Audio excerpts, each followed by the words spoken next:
You will bring Captain Solo and the Wookiee to me.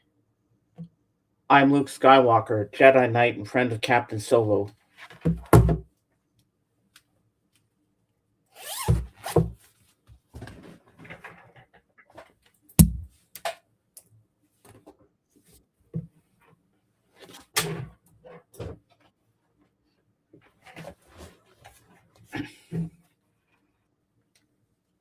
Hello, cats and kittens. We're live. And welcome to Star Wars Day celebration with James and crew. And I gotta shut off the YouTube side here. Shut up, YouTube. Okay, there we go. And I'm your host, Luke Skywalker, Jedi Knight, and with me is Master Yoda next to me here. And today we're going to be nerding out and talking about Star Wars.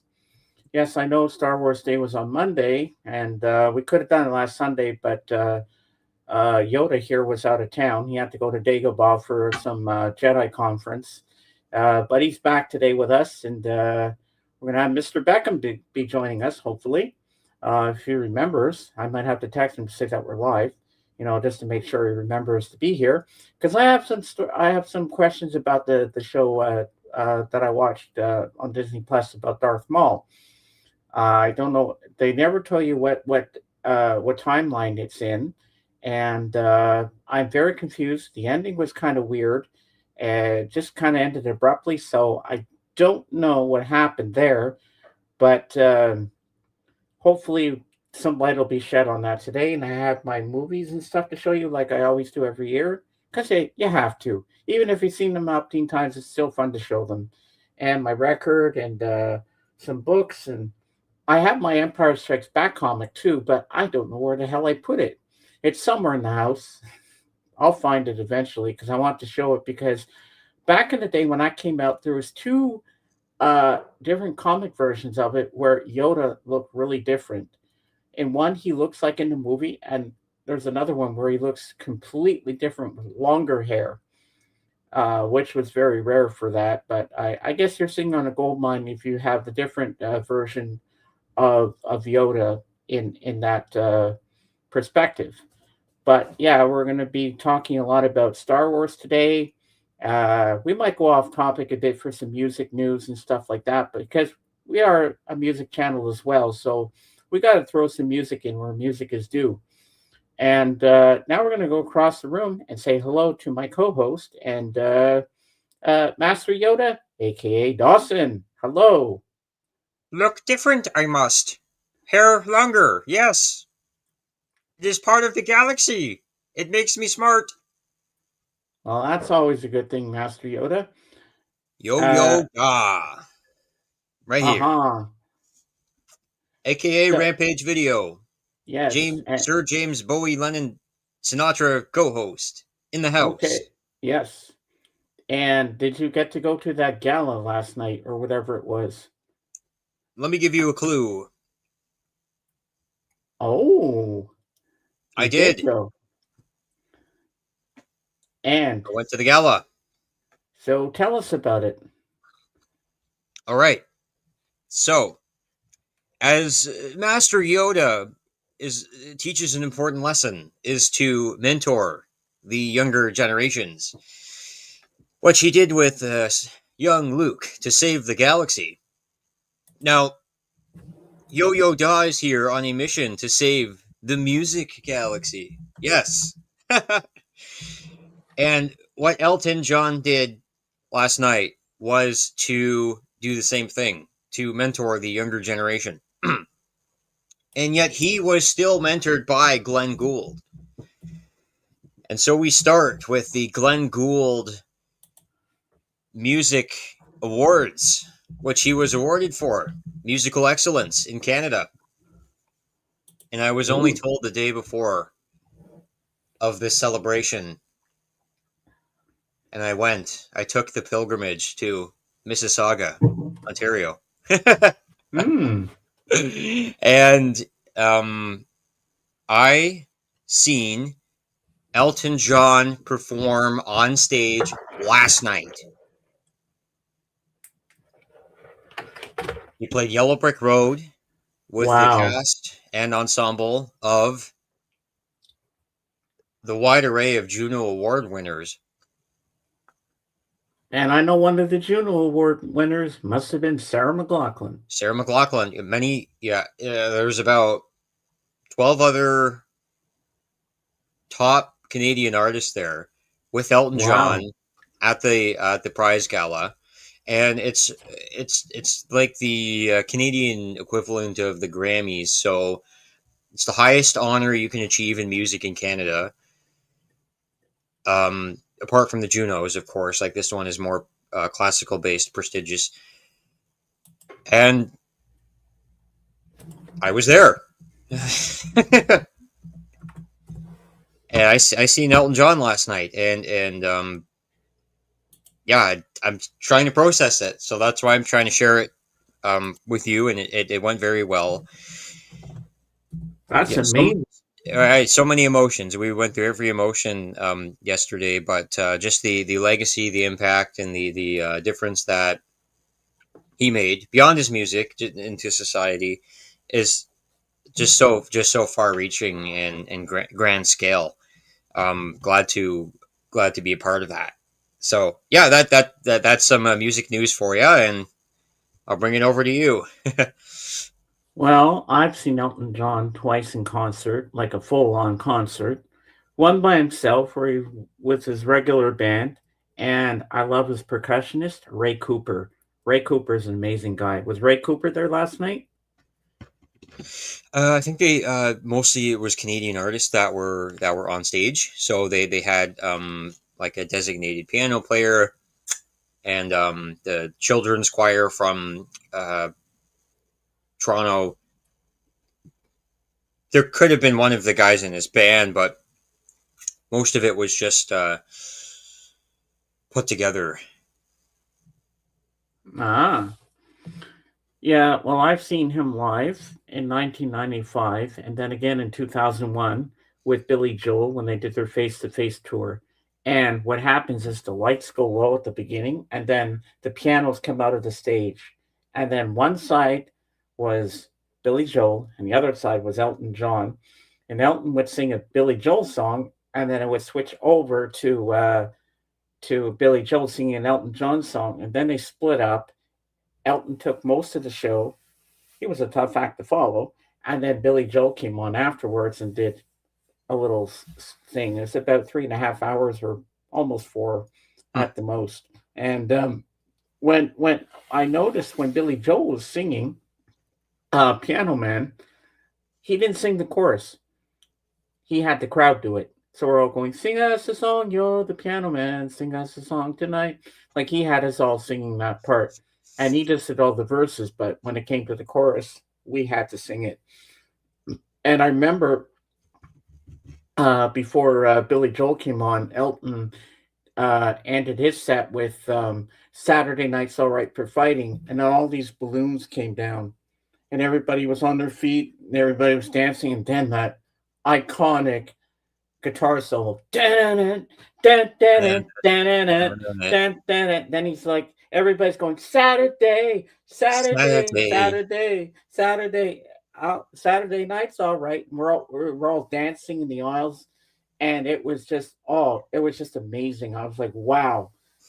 And then my dad said, well, he's going to be a tough act to follow, and he was too.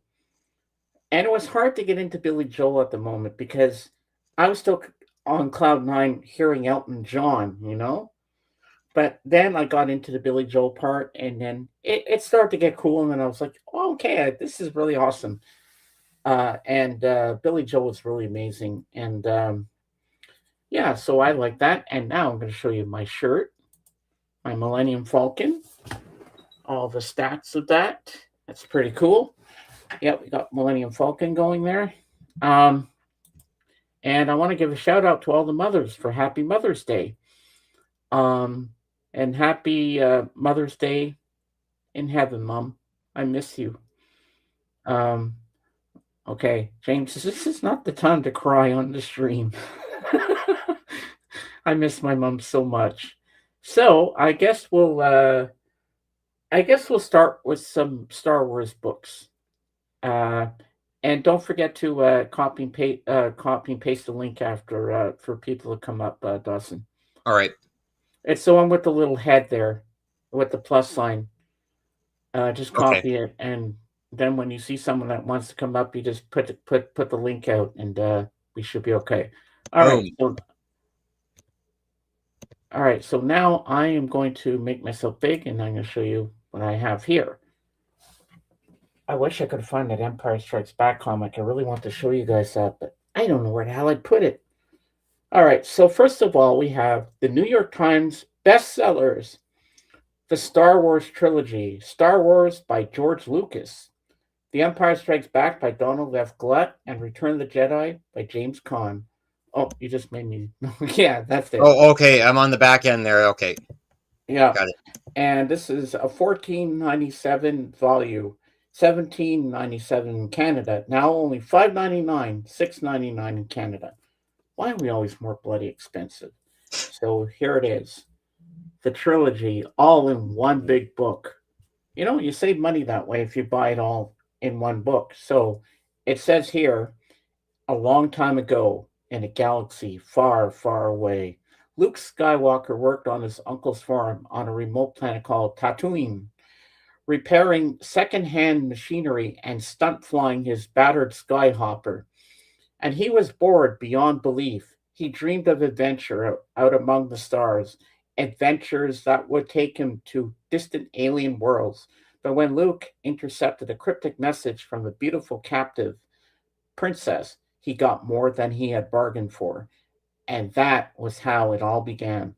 Luke Skywalker, the proud Princess Leia, and Han Solo, Darth Vader, Obi-Wan Kenobi, R2-D2, C-3PO, and the inscrutable Yoda. That's you. Chewbacca the Wookiee, shifty Lando Calrissian, and the wild Jabba the Hutt. All the unforgettable characters and incredible adventures of the original Star Wars movies are now brought together in one value-packed, priced volume. From the desolate sands of Tatooine to Endor, the planet of the Ewoks, experience the complete story of the Rebel Alliance's desperate struggle against the Empire. Ooh. So there we go. That's that. And next up, we have another, magazine here, Time Magazine. My mom used to get these magazines all the time. And so they have, this is when they did the Star Wars special editions in the theaters. When this came out, my mom was going to throw out the magazine. I said, "Oh no, you're not. I want that." And let's go to the actual article itself in here. Once I figure out where it is. Hello, Star Wars. Where are you? Yeah. I hate when you can't turn the pages.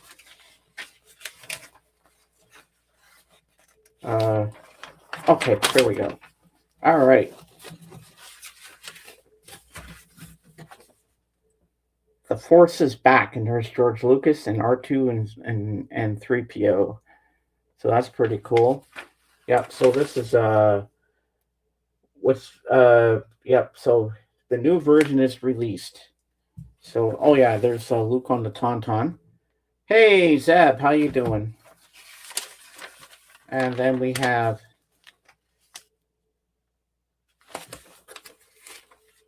there's Darth Vader with Princess Leia. And there's Cy Snoodles, who sings Lapty Neck in the original, but then they changed the song. And an even longer time ago, Planet Coruscant production art from the prequel. So this is long before the prequels came out. And there's all the different things where they're fixing up Mos Eisley in A New Hope to make it look a little better. But I still wish that we had, and here's the reunion of all the Star Wars people. There we go. And that's that for that. And I guess now I could show you the my soundtrack that I have here. So we'll go to the soundtrack. Um, okay. And my hoodie wound up on the floor. I just threw it on the floor. I didn't care. It's like, okay. All right, sorry about the glare. So we have the original motion picture soundtrack of The Last Jedi, Star Wars. John Williams did the music, of course. You can't go wrong with a John Williams soundtrack. And it's on 180 gram vinyl. So Wow. two record set. So we have the main title in Escape, Ach to Island, Revisiting Snoke, The Supremacy, Side B, Fun with Finn and Rose, Old Friends, A Rebellion is Reborn, Lesson 1, Canto Bite, Who Are You? Disc 2, Side A, The Fathiers, The Cave, The Sacred Jedi Text, A New Challenge, Chrome Dome, The Battle of Crate, Side B, The Spark, The Last Jedi, Peace and Purpose, and Finale. So let me show you what the with one of the records. Chrome Dome. Yeah, Sorry. that is kind of funny, isn't it? So it's in this kind of sleeve, which I might change it to a a more protective sleeve because this might scratch the record itself, which I don't want to do. But for now, we'll stay in here, and I got to put it into a protective sleeve. So it's just plain like this on both sides. But yeah, I played it only once, and it sounded pretty good. So yeah, so that's that for this one. So that goes back in here. And is there anything else in this side of the slot? Nope. All right, that just slides back in there easy. And here's the gatefold. Oops. So cooperate with me. There we go. There's the gatefold. And then this side, there's more goodies.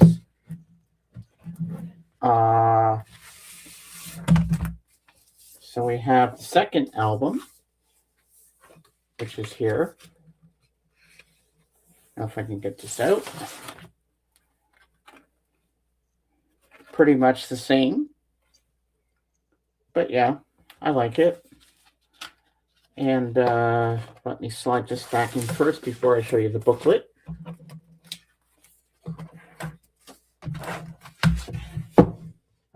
Okay. There we go.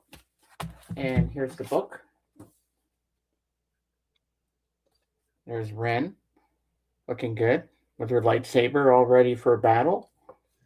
And there's a symbol on the back. But if I do it like this, well, I don't know how well this is going to work. But yeah, let's try to show the whole thing like this. So you see her whole cape and everything. Pretty cool. And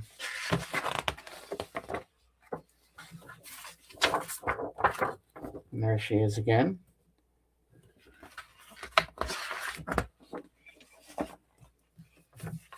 There I am, Luke Skywalker. Some scenes from the movie.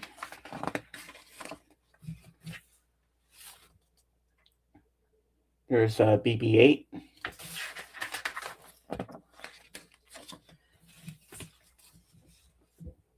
Finn and Rose.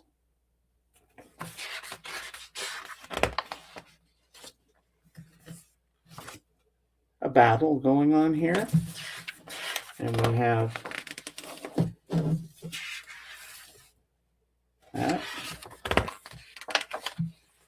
And then we have Chewbacca and this little creature thingy, whatever it is. I don't remember what they're called, but yeah. So there's that. And then now, next I'm going to show you the movies. I figured we'd get this out of the road first, you know? But I might have to show them again for other people that didn't get to see them. Now have to go in and cooperate with me. Okay. All right. Next up, before I get into the meat and potatoes of the movies. Oh, my record fell over. I got to fix that. Okay, there we go. All right. Now I'm going to show you the movies, but before I do that, this was from my first Star Wars box set I had with the special editions of the movies on DVD. But I gave that to my nephew, I think, if I remember correctly. But I just kept the special features disc because this was very rare to have one documentary on here. So this is all the special features, uh, which I don't think was uh, in the new box set that I'm going to show in a few minutes on the Blu-ray. So I have to keep this because Empire Dreams was not in it. So go behind the saga. The story of the making of the Star Wars trilogy is epic and dramatic as the films themselves. Go behind the scenes and experience the journey from the earliest versions of the script to the blockbuster debut of the films that forever changed the face of cinema. In Empire Dreams, the most comprehensive documentary ever created on the making of the movies, explore the creation of Star Wars, including the trials George Lucas and his team underwent to create a saga few thought could ever be made. Three new featurettes explore the in depth of the unique contributions of the Star Wars films, from the classic characters to the unforgettable lightsaber to the film's impact on a generation of filmmakers. These documentaries feature all new interviews and rare, never before seen footage from the making of all three films, classic theatrical trailers, TV spots, upcoming game demos and previews, rare stills culled from the Lucasfilm archives, and more. Make this bonus disc the ultimate chronicle of the making of the Star Wars trilogy. 2004 color, approximately 236 minutes. So we have the book inside, but I'll show you the back. There's Luke, and there's George Lucas before he went gray. And here's the actual thing itself. Darth Vader looks different because they had a lot of concept art on Darth Vader, what he would actually look like. So you got the birth of the lightsaber, the characters of Star Wars, um, Star Wars Episode 3 behind the scenes preview, The Return of Darth Vader, Star Wars Battlefront trailer, Star Wars Battlefront Xbox game demo, Star Wars Episode 3 making the game, trailers and TV spots never before seen production photo gallery, posters and print campaign, exclusive DVD ROM content. And then you get Empire of Dreams, the Star Wars trilogy, which I'll just read this one. I didn't want to read everything else because it would take too long. We'd be here forever. So I'll just read the Empire of Dreams because this is a very good documentary. They also have it on Disney Plus as well. So this the story of the Star Wars trilogy. Star Wars forever changed the way movies were made, seen, and heard. It transformed Hollywood itself, and it influenced an entire generation. This 2.5 hour documentary reveals the story of the most successful independent film series ever produced. It's the saga of a Hollywood outsider named George Lucas and a low budget, labor of love space saga that reinvented the rules. It's the story of an independent filmmaker who had to innovate and invent uh, an entirely new way of creating motion pictures. See all new interviews with Lucas, Harrison Ford, Carrie Fisher, Mark Hamill, more than 640 cast and crew members from all three films, a host of filmmakers, scholars, and experts, plus exclusive never before seen behind the scenes footage from the making of each film. Empire Dreams is the most comprehensive look ever at the story of a pioneer who triumphed against the odds to make an enduring modern fairy tale for the entire world. And then the chapters are The World Was Changing, Building a Rebel Force, Star Wars A New Hope, an epic in crisis, a day they would never forget. The Empire Strikes Back, a Jedi named Yoda, returning to the farm, betting the farm, Return of the Jedi, speeder bikes, the saga continues, and closing credits. So that's the first disc we have here. And soon I'm going to need another cough drop because I'm doing a lot of talking, but that's good. I'm getting braver to do this for you guys. So, chat, we're going to keep on going, and we're going to start with this box set. First, we have Star Wars The Complete Saga. And there's Luke Skywalker, Ghostly, sorry about the glare. And there's Anakin Skywalker when he was a young boy. And there's the back. As you can see, same picture. And then we start with the movies. So first of all, we have Star Wars Episode 1, The Phantom Menace. There's Darth Maul with his double-bladed lightsaber. Then we have Star Wars Episode 2, Attack of the Clones. Anakin and Padme falling in love, as you can see. Then we have Star Wars Episode 3, Revenge of the Sith, where he becomes Darth Vader. Then we go to the iconic classic Star Wars Episode 4. There's Luke, Leia, and Han. And then we have the most darkest of all the original trilogy. We have Star Wars Episode 5, The Empire Strikes Back. And there's a portrait of our co-host here, Yoda, looking dapper. Boy, you really pose really well there, Yoda. Dapper I am. Yes. And then, of course, the saga ends with Return of the Jedi. That's my favorite.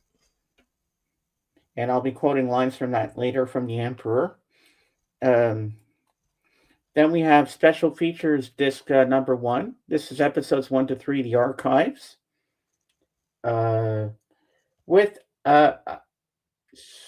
With some kind of creature we don't know, but we know who this guy is, Boba Fett, obviously. Then we have the episodes 4 to 6 archives, and there's Han with the Ewoks. Then we have I don't know what this robot thing is, but now we have documentaries and spoofs. And then we have all the cast of characters here. And yeah. Hey, Mr. Beckham. All right, grabbing some coffee. Sounds good, my friend. All right, put the link out in the chat for Mr. Beckham, please, Yoda.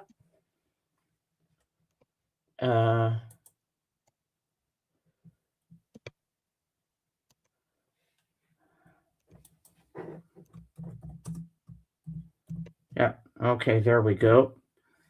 All right, I just have to check Facebook. It was Mr. Beckham, but he'll be up in a few minutes. He's getting some coffee, and he'll be joining us. And then we can get this party underway. Then I can get all my questions answered about the Darth Maul thing. So I'll just go to the archives you don't really need to know. So there's Luke, and there's his father, Anakin. I love how they did that split thing side by side. And then we have the Star Wars documentaries. So we have The Making of Star Wars, 1977, color approximately 49 minutes. Then we have The Empire Strikes Back, special effects. And then we have Classic Creatures, Return of the Jedi, Anatomy of a Dewback. Then we have Star Warriors, Star Trek, A Conversation with the Masters, The Empire Strikes Back, 30 years later. And then we have Star Wars spoofs.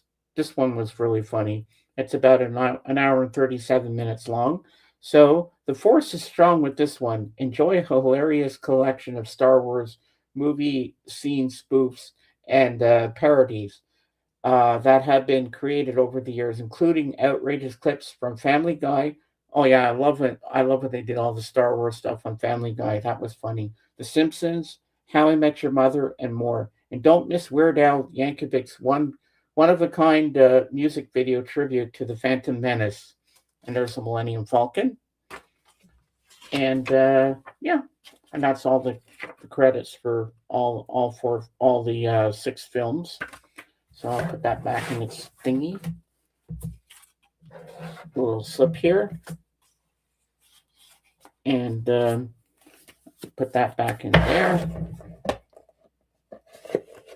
Okay. All right. Next up, we have. Now, this is kind of, well, I guess you could say this is actually kind of a lead in to the original Star Wars movie, A New Hope. So this is about this girl that has to help this band of people get the Death Star plans for the first Death Star. So it kind of leads into A New Hope, which I like the way it ends.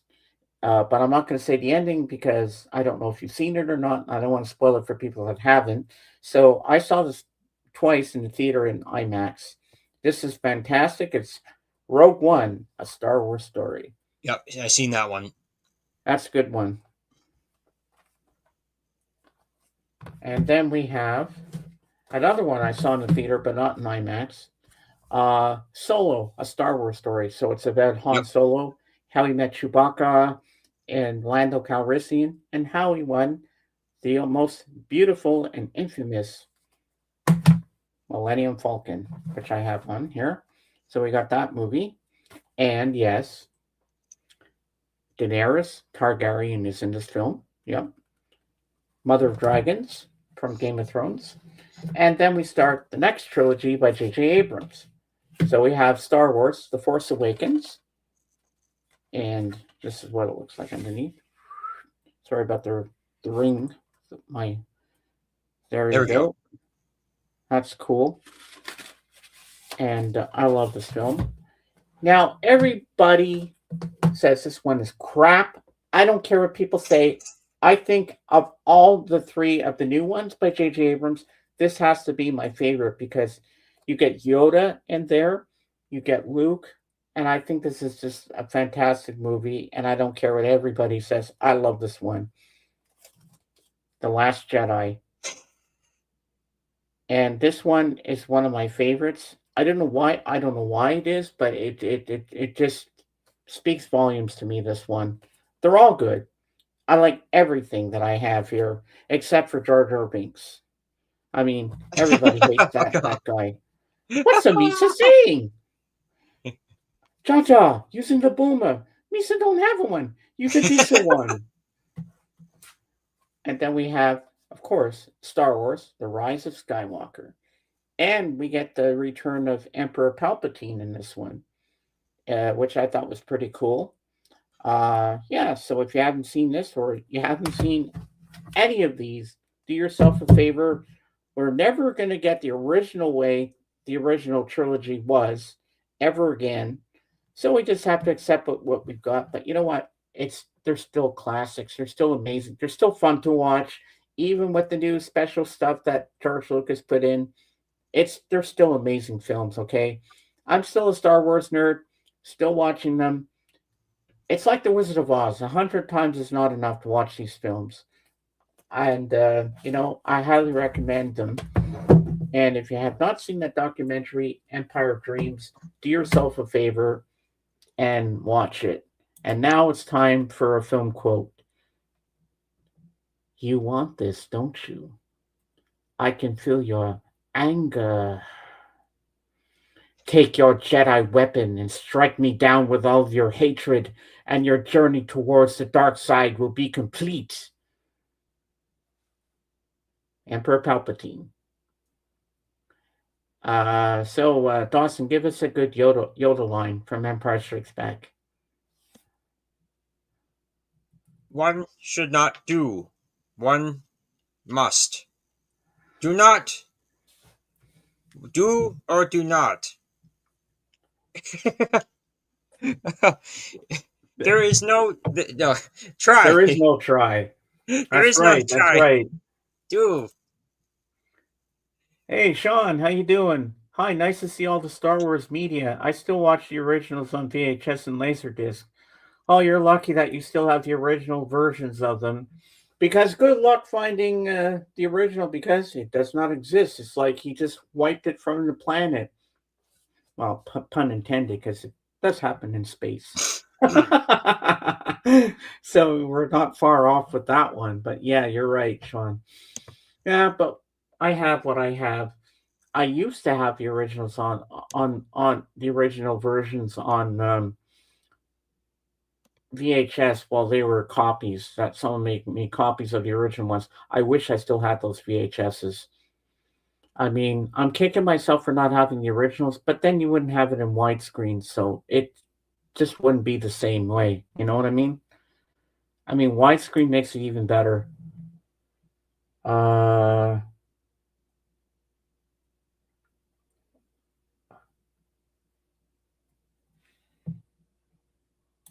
oh, hold on. I'm just getting a message from JJ.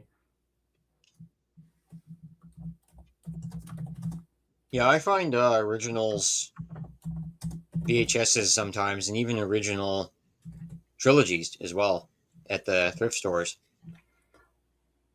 Yeah, they're hard to find now because all we have everywhere is the special editions. That's all that I can see. You know, I mean, why would George like? Okay, I know George wanted to make them better, like put more special effects in there, but did he really need to change everything? Okay, I'm happy about one thing in Return of the Jedi. We don't have that stupid nit nit did it nit nit that stupid Ewok song at the end. I'm glad they changed that because that song was so annoying. It's like, yeah, I don't want to hear that.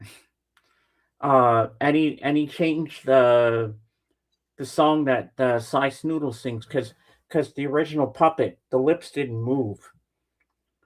Uh That's why you should have got Jim Henson's Muppets to make it for you. You know, his company should have made you the where the lips could move, but no, George Lucas didn't think of that, did he? You got to think outside the box, George. But I still love you, man. So he changed that song from Lapty Neck to something else, which it's okay, but I prefer the other song. But one funny scene in that movie that always makes me laugh is when it's outside at night before Princess Leia comes in as that bounty hunter Boosh with Chewbacca the Wookiee, and you see this big giant frog outside, and then his tongue comes out and he eats a fly or something, and you hear this big horrendous burp. That scene cracks me up every time I see that. But yeah, but that's my only pet peeve. And there's a lot of things that okay, it's nice we get to see the Wampa creature a little more in Empire Strikes Back, but some scenes were not really necessary. But what are you going to do? But still having them in my collection still means a lot to me. Um, but Lucas, please bring back the original trilogy the way it was on Blu-ray so we can own the way it was that I actually saw them in the theater for the first time when I was growing up. That's the way it should be. Don't you agree, Yoda? Yeah, for the most part. I But mean, like when I seen the eighth movie, like I think of it like in chronological. So when I seen like the one that was in 2015 that came out, I was right there in the theaters, and it's like almost like no other. The sound and the lasers, and I mean, yeah, I think I had an edible before I went there, but it was just it was just mind blowing, regardless of substance use. everybody, don't forget to smash that like button and subscribe. It helps with the algorithms, and it helps me and my crew to bring you all this entertainment that we bring to each week. And we will be back for a few Sundays. We'll be doing some more streams. Well, with my mom passing away, there was times I just didn't feel like streaming. And the last one I did was April 25th when I interviewed my friend from Twitch, Victoria Joy Music. Um, so that was the last time I did, but we're going to be here a few Sundays to bring some more exciting music news to you. And So we're just waiting on Mr. Beckham. He's getting some coffee, and he'll be up to join us. And then I'm going to ask him all my questions about that Darth Maul series because I am confused. They don't tell you what timeline it's in.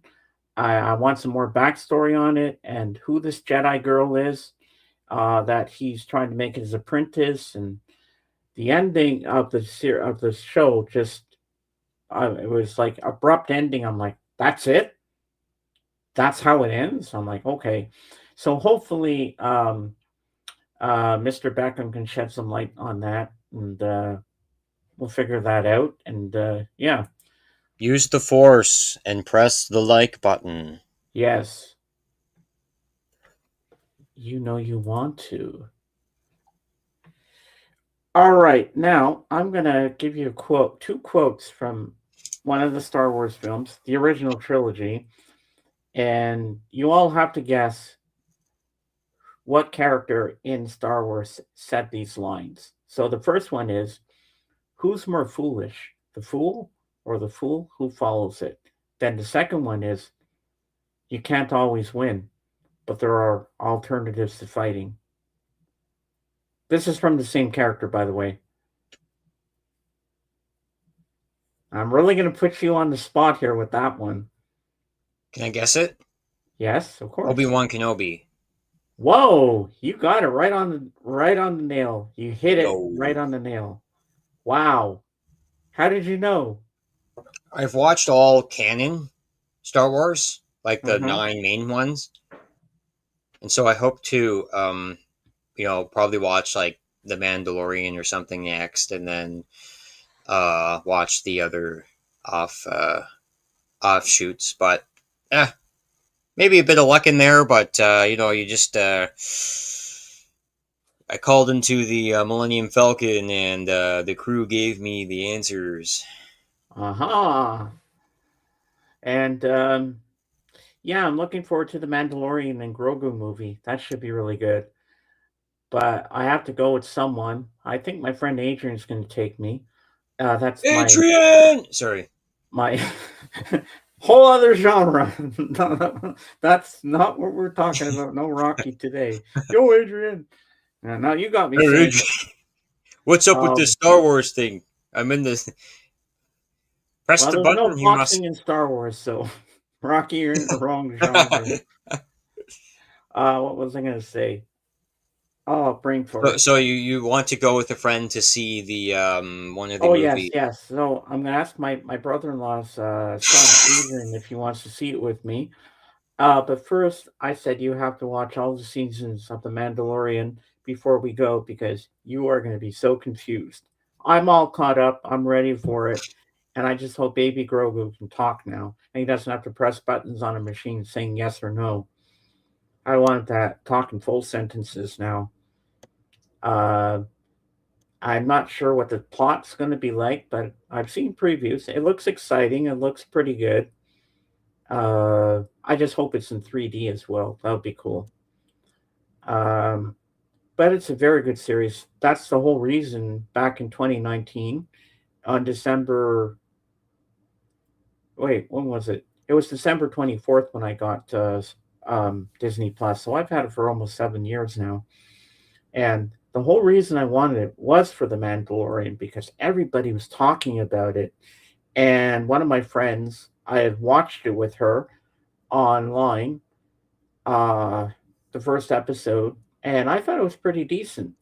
And then I watched. Well, I knew I would have to watch the first episode again when I got Disney Plus. I said because I got my 55-inch TV, as you see beside me there, and I remember it had the app for the thing.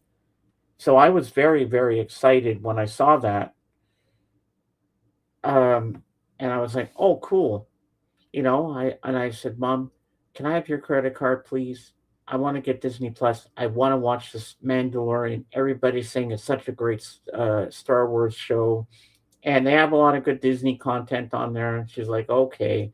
So I had to do it on my laptop, and then it kind of connected with the TV. And then all afternoon, what I did was I binge watched The Mandalorian. Best day I think it was ever. it was the best day ever. But it was Christmas Eve when I did it, and then one of my neighbors across the street, Dice uh, Dyson came over, and he watched it with me, and he said because he had seen it before, and he said, "Yeah, this is a good series." So we started watching all the episodes together, but I don't think the season finale had come yet because there was no. I don't remember if there was season two at the time, but I remember watching it and loving it. I'm like, I was so glad I got Disney Plus that day because I just had to see this Mandalorian thing, and they have all the other series on there. You get the Clone Wars, um, you get the Bad Batch. Bad Batch is a very good series too. It's kind of the, I guess it's a spin-off series from the Clone Wars, and because, as you know, in the Phantom Menace, Darth Maul gets killed, but he comes back somewhere in the middle of the series of the Clone Wars. But how they brought him back, I don't know how that worked. So I'm gonna have to ask Mr. Beckham again about that. Like how is he alive again? Like how did they bring him back? And and he's got to tell me more about this storyline for this new series that I just finished watching. There's only 10 episodes, but mm, uh, boy, if I'm talking a lot, I need another cough drop. Sorry, folks. I don't want to lose my voice today, but So I I knew think I'd be. one of the reasons why he got brought back was because I think there was one of the clauses in the dark side, their whatever the dark side gathering group is called, and one of the reasons was that if they enough of the dark side gathers together and that they combine their powers, um, there's in the galaxy there's always a balance, and so I think they might have had to capture one of the Jedi's, and to since the Jedi was captured, they took his energy and then converted it into dark side power, and because there was a trade off of somebody from the Jedi realm that the law of Star Wars is for them to justify to bring back somebody because somebody was taken hostage of some sort. So I'm just thinking because it has happened in the past in other Star Wars battles where that has happened, and so I Mm-hmm. assume that that might have happened even temporarily to bring back Darth Maul. Oh, okay. That I think that makes sense. Yeah. Yeah, because I think they kind of did the same thing with Emperor Palpatine for the Rise of Skywalker. Because when Um, Jar Jar, not Jar Jar, when who's that big green slug guy? oh God. And the guy with the rifle. Anyways, like when some of the Jedi's were caught in that sand trap near the cantina bar, um, with the green guy and the big sand trap and the snakes and stuff. During that time when they were captured, there was another the guy with like the six arms or something. He was able Yeah. to like use his powers because the other Jedi's were trapped in the sand trap. Ah. So there's always like one guy's trapped, and then the good guys are trapped, and then the bad guys get to let loose, and then it's like when the good guys are free, the bad guys are destroyed, and then the balance is restored. Ah. Yeah. That makes sense. Um, like some of those lightsaber battles, it's like you're watching martial arts. Oh, this was so cool! At the Amon Amarth concert, they were doing like live sword and shield battles. Oh, that's cool. I mean, like they probably have to act that out or choreography that out, Oh and yeah.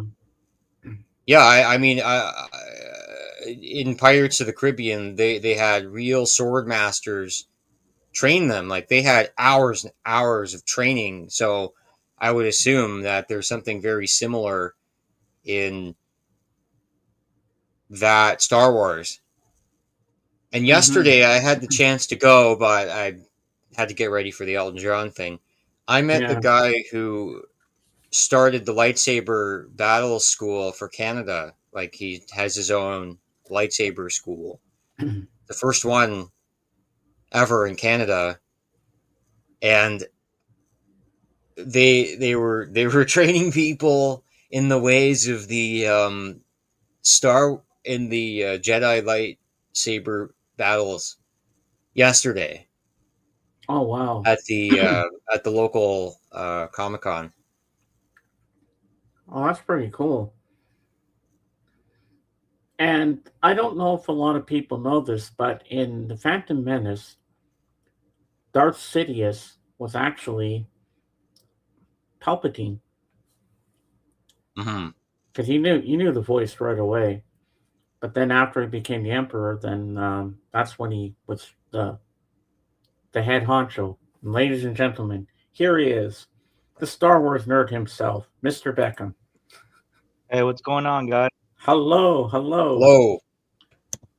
Hello. This is my new co-host, Dawson. Hey, Uh, Dawson. as he's known as Master Yo-Yo Da instead of Hi, Yoda. Mr. Beckham. How you doing? Welcome to the Millennium Falcon. Yes, and let me show Yeah, you my right. new T-shirt. Nice. It's got all the specs of the Falcon. Yeah, it's really cool. I need to get me a T-shirt for the movie. Oh yeah. I think the movie's Mando and Grogu movie comes out in what 3 weeks from now? I think. Yeah, Or 2 22nd. weeks. 2 weeks. 2 weeks. 2 weeks. I am so looking forward to that, and I hope in this one Grogu can not say yes and no. I hope you can actually talk in full sentences. Yeah, you might be a little bit disappointed. I think they're gonna keep him in his young stage still, unfortunately. But man, I'm taking that Friday off. I don't think school is out yet. I'm hoping school is not out yet. So that way I could it's not going to be crazy, you know. And I believe I want to watch it back to back. So I'm going to try to get tickets back to back so I can watch it back to back. Uh-huh.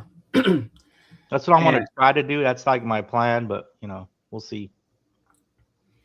Now that you're here, I got a really huge question for you. Okay. I'll try to answer it the best I can. I have a bunch of reference points.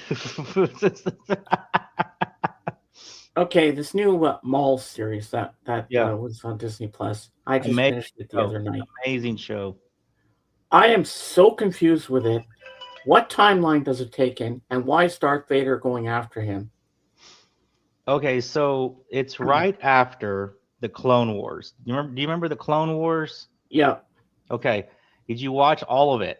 Yes, I did. Okay, so at the very end, you have where Ahsoka frees him. Order 69's going down. There's a lot of confusion, and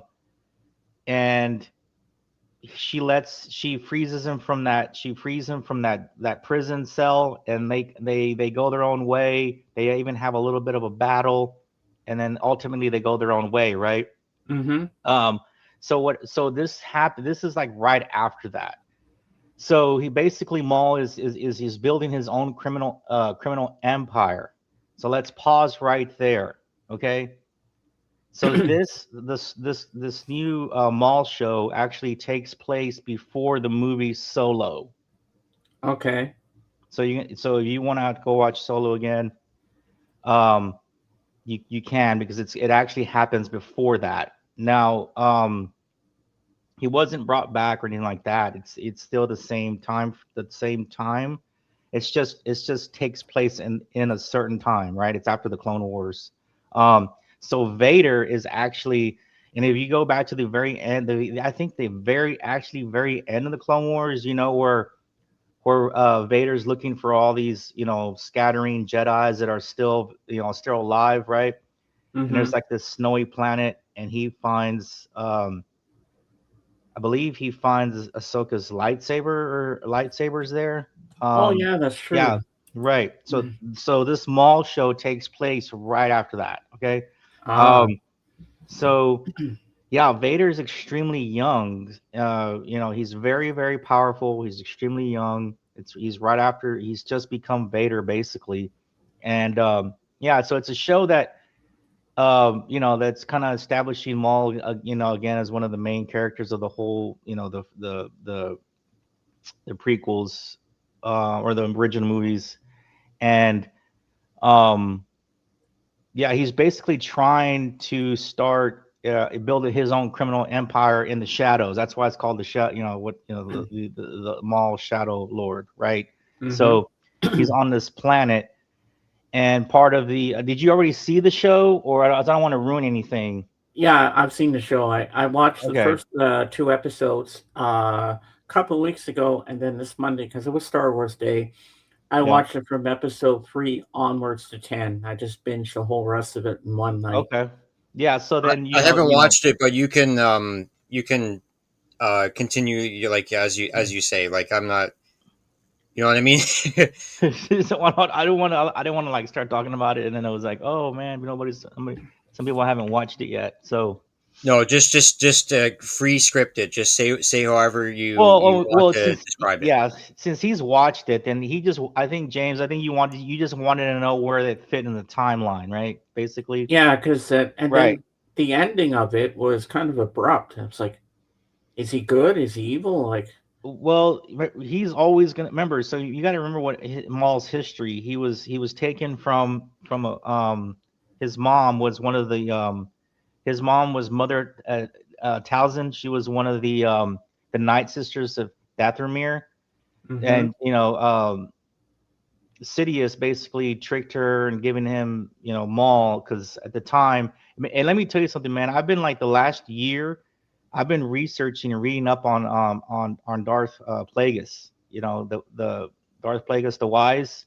Mm-hmm. He was Sidious's master, so he talks about him in episode 1. So if you might have to go back, but in episode 1, when Palpatine is trying to talk to trying to get what's his name to turn to the dark side, um, Anakin, he basically tells him the story about how did you ever hear the story of a Sith Lord that could you know save people from basically keep you from dying, and he tells him that Mm-hmm. whole story, and it interests him because of course he thinks um uh, you know uh Princess what the what's Anakin's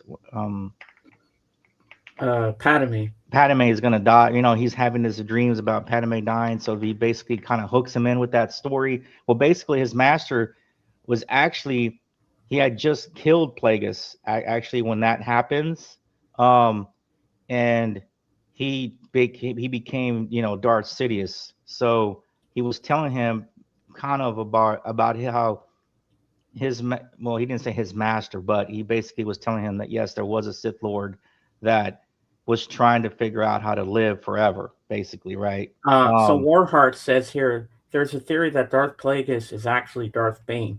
Hey, Bob. Um, yeah, I mean, there's a lot of theories out there. There's a lot of theories out there. So a lot of the old stuff. I know you were talking about George Lucas and things like that. Yeah, Lucas just kind of stayed on the characterization, the creation of the characters and the movies, right? He allowed writers and other people for decades to write books and stuff like that. So a lot Hey, of that Cap. stuff I'm is doing good. legends, right? A lot of Yeah. that stuff is legends. If you hear something that's legends, it's like the older stuff. If you hear the word canon affiliated with anything, that means that they're taking that and they're making it now part of the story. Okay. Okay. So there was Lucas, he admitted, I think last year or sometime a while back, that he was gonna, had he done the sequels, Darth Maul was gonna be a main character, and also Maul was gonna have a apprentice, and basically that was, you might want to look this up. Do a search for Darth Talon. Mm-hmm. If you can, so you can see a picture of her. Let's see if I can. I don't know if I could post it on here. Let me see if I could do one. You can share the screen. Hold on. Let me find an appropriate one because they made her like really like, you know what I mean? Yeah, I know.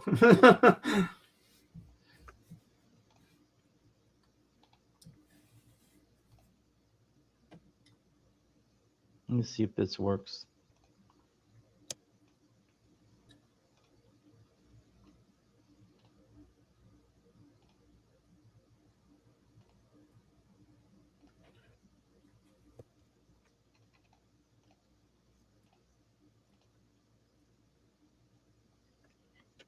Can you put that on the thing? Yes, I can.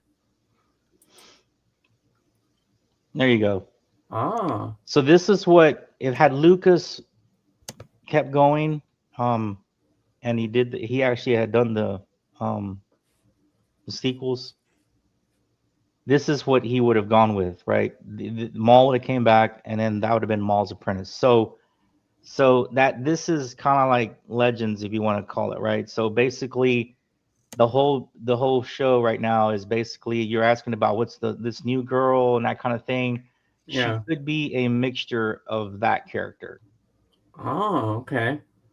It's probably not going to become that. I think that's going to be too. This is more HBO ish. Yeah, because I don't think she wants to turn to the I don't know. dark I don't side. think Disney's going to run with this version, but it's going to be a similar version. The creators of the show, Shadow, the Mall show, Shadow Lord, have said that they've gotten it from. They've taken all the excitement from the fans, and they know they're gonna learn the history about her, and then they're basically saying like, okay, we'll see what we do. We hear y'all's fandom about her and that kind of thing. Yeah. And we'll see what we can come up with. But as of right now, there's only going to be 2 seasons. They're working on season 2 already. So we'll see if that new character, her name was Devin. Ladies and gentlemen. Yeah, Devin. We have a special guest. He's coming on right now. Can you take that picture down? Okay, there we go. We have Emperor Palpatine. Maybe he can answer these questions. Okay, remove that. Okay, there we go. I hope this doesn't kick you off, but no, I don't want to kick Mr. Beck. I want to kick the picture off, but I can't get it off.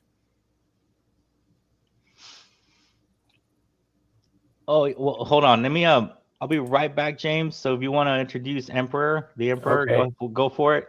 All right. Sorry for the glance. Yeah, so we have the Emperor Palpatine. It's all Sorry right. for the glance of the window, but time was. Wow, that's quite a glare you got, Jorgen. This is my favorite part. Alternative is if I go up and hang a blanket on the window, and I don't feel like doing it right now. No. Oh my God, that's bright. This is awesome. The future's so bright, he has to wear shades. Yeah. So, how was the fair? You have to watch the video like everybody else. No, I'm just kidding. It was a good fair. And I know you're going to show some stuff to us anyway, because that's what we do here. We show records and stuff. That's our thing. We're not just about Star Wars today. We have music parts, and we're going to be mixing it up a little bit here. So I'm going to make Mr. The Emperor Palpatine here big, and he can show us some of the stuff he got. All right. Oh, okay. Dawson's got it. I keep forgetting I have a co-host. Let's see what I have, where I have it. Oh, he's got some Star Wars stuff too to show us after. Nice. I love it. All right. Well, it was a It was a good fare. Hate this damn window. It was a good fare. It was more sellers than it was during the autumn. So still had problems to actually get started because it was a lot of heavy metal stuff there for expensive prices, and I wasn't that much into it. But go into my channel and you can see a video from it. Jorgenes, not Emperoress. No. Two different people here. Ooh, Chariots of Fire. That's a great soundtrack. Vangelis. Yes, I love Vangelis. We have Ooh, Nice. Four Tops. nice. If I sit here and hold the record the entire show, I will see you can see me. Now we can see your face. 70s disco with Peter Brown. Hmm. Stargazer. Nice. This is Swedish troubadour, Carl Anton, Ah. an album from the 60s. The title means girl flute play. So is it jazz? No, troubadour. Oh. Now we're Nice. coming to jazz. Aha. A lot of Oscar Peterson. Oh wow. Canadian. And it's only those two playing, no rhythm here. Ah. Normally, that's not what I enjoy without a rhythm. But Oscar Peterson has done some experimental stuff before, and I have nothing but high hopes for it. The Giants. More Oscar Nice. Peterson, Ooh. more on Pablo. That should be good. We have a concert, Jazz at Philharmonic. Oscar Peterson is there, but Jazz at Philharmonic was various artists that went on a tour around with Norman Granz as their biggest, as their arranger.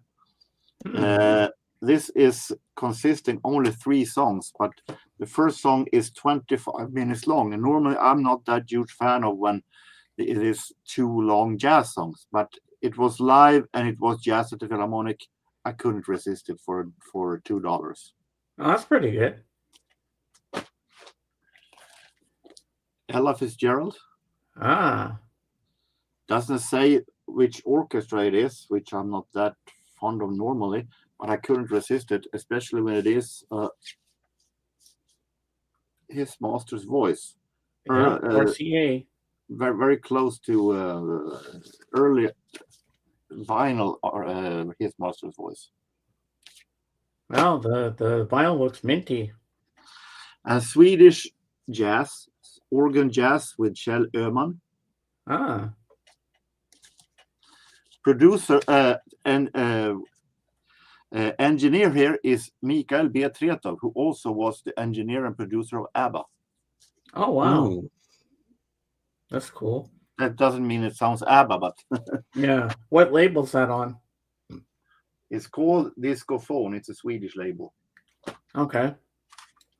This is from 1968, so it is a couple of years before he went with ABBA.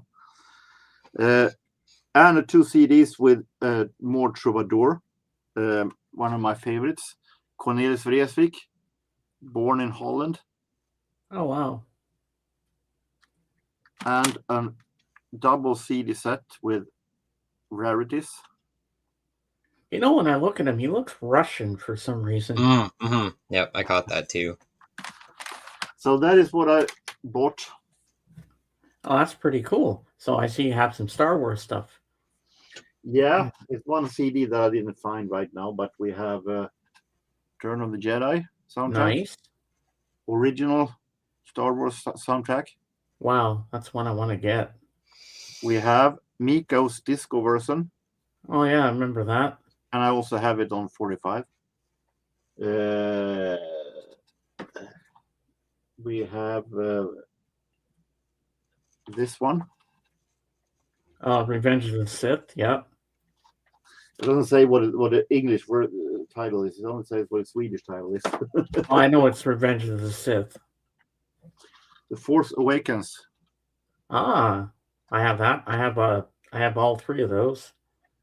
This is bonus material CD. Oh, Nearly 4 hours of bonus materials from the three originals. oh my God! I have the There it same is. one. I just showed that earlier. Oh my God, we have the same one, man. And the three originals I have on VHS recording from the TV. The original way they were before the special ones. Revenge. One of these, The Force Awakens, I haven't seen yet. Oh, Ooh. and I have the same one, Empire of Dreams. Hmm. Yeah, this is cool. We have the same one. What are the odds of that happening? Well, you But have that. as I said, I have also. You can see more from the record fair on my channel. Cool. I'm gonna make myself big quick. I'm gonna show you mine. So I have Force Awakens.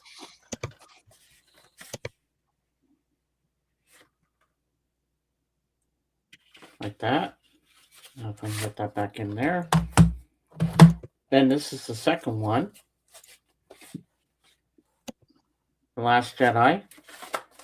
Then we have the last one of the trilogy, The Rise of Skywalker.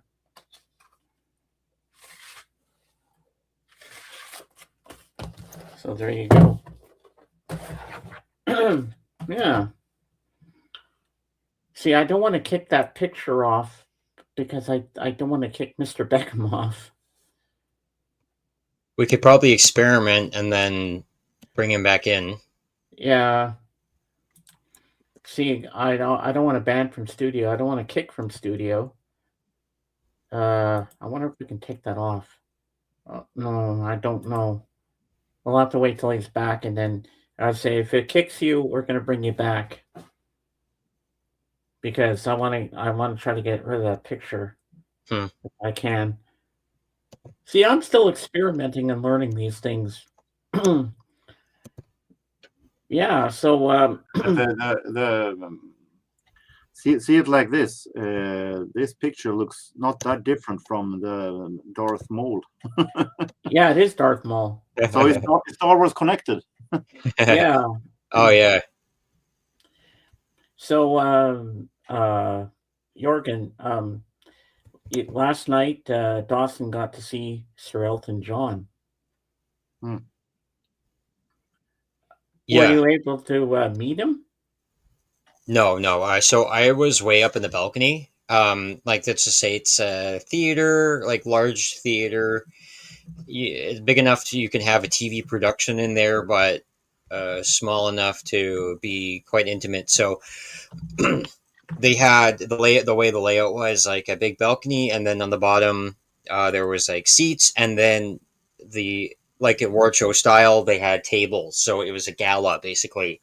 Oh, And okay. so he was like down there. I mean, like if I really wanted to, and I was tempted to walk to, like if I were to walk to the edge of the balcony and say, "Hey, Elton," he probably could have turned around and noticed me. But I mean, the sheer value of what I experienced last night, and it wasn't.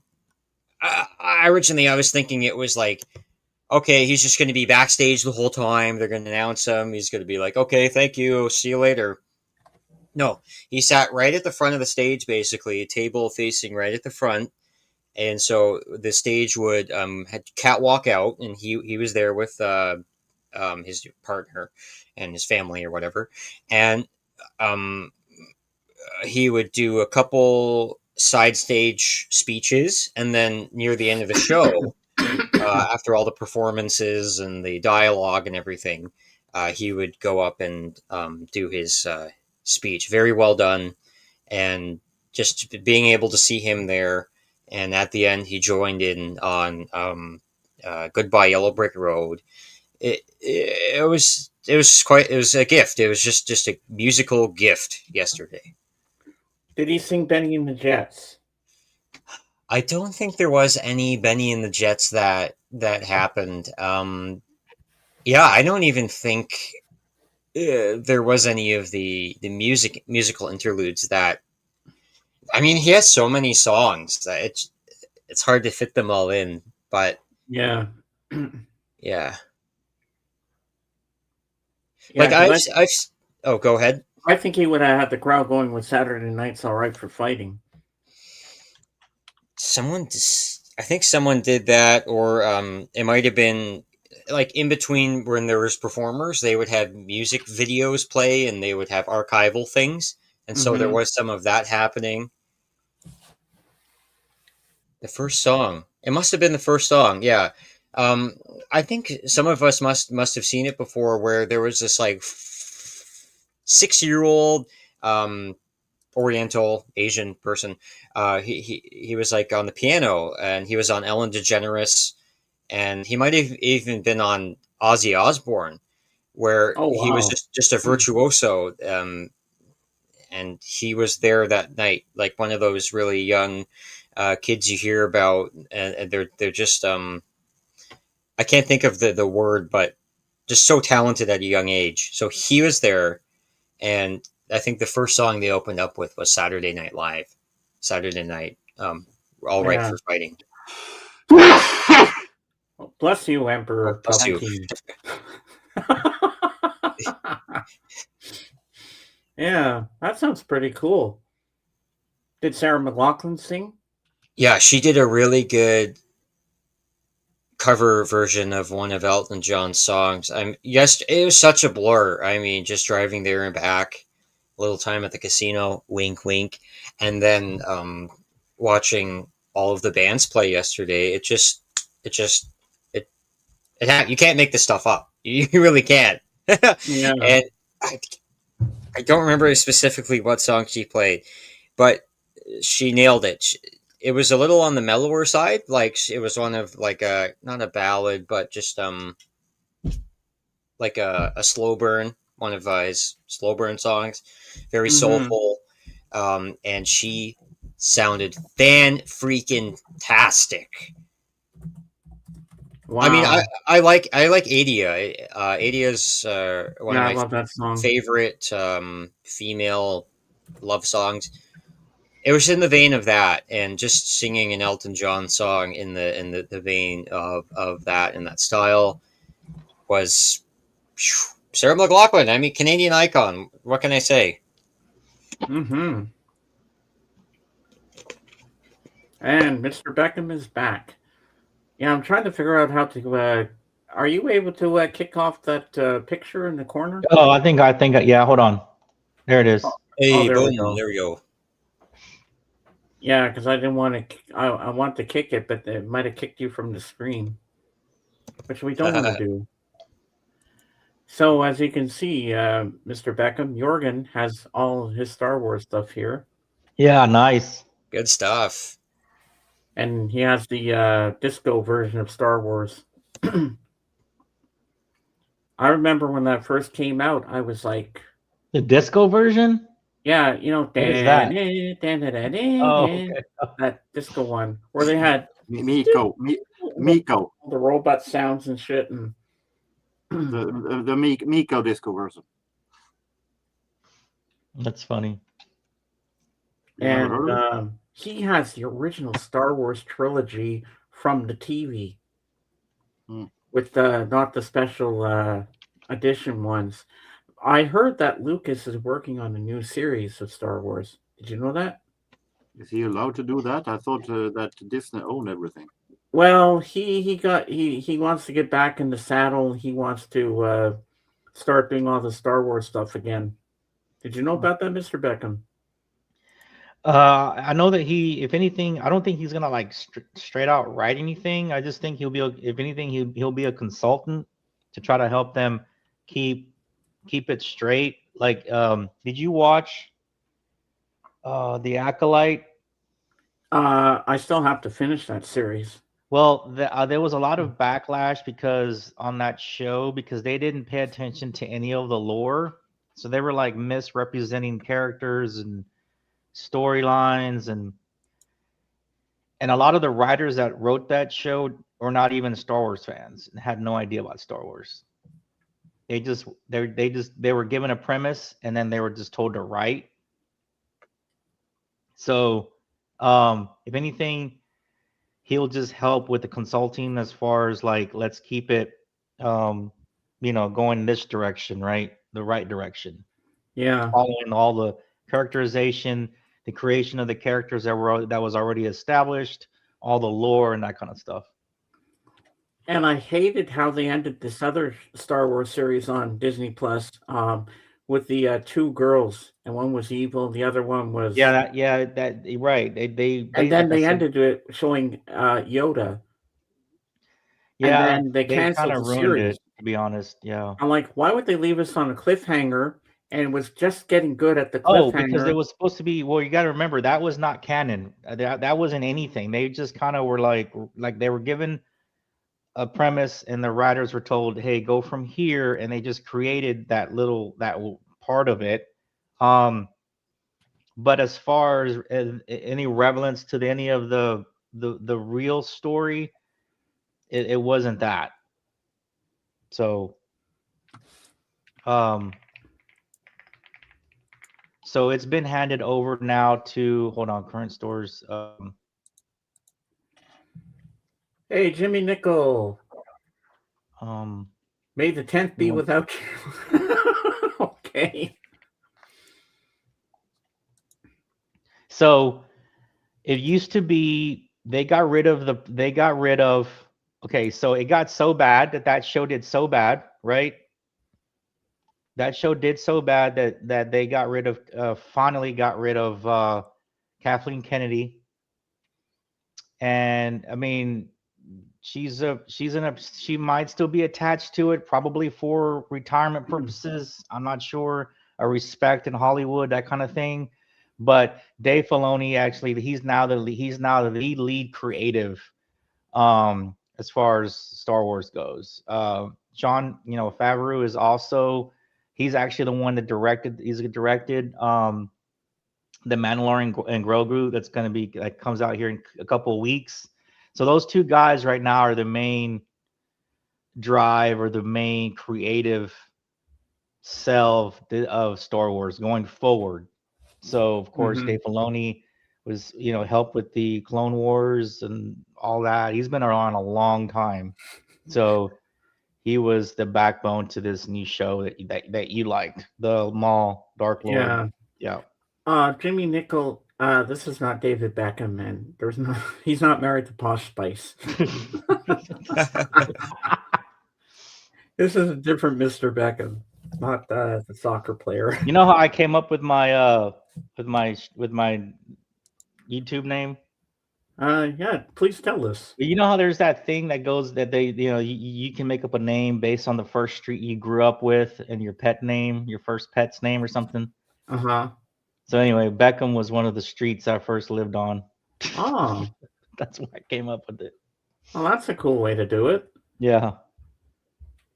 Wow. So I know what your name is, but you're always Mr. Beckham to me. Everyone who thought that you were a pure football fan is... actually an American football fan, yes. Yeah, but David Beckham doesn't play that kind of football. No. I mean, I'm interested in the World Cup. The World Cup's going to be here in the States in next month. Oh, wow. For all those soccer fans out there. Let me Hold on. Just texting someone.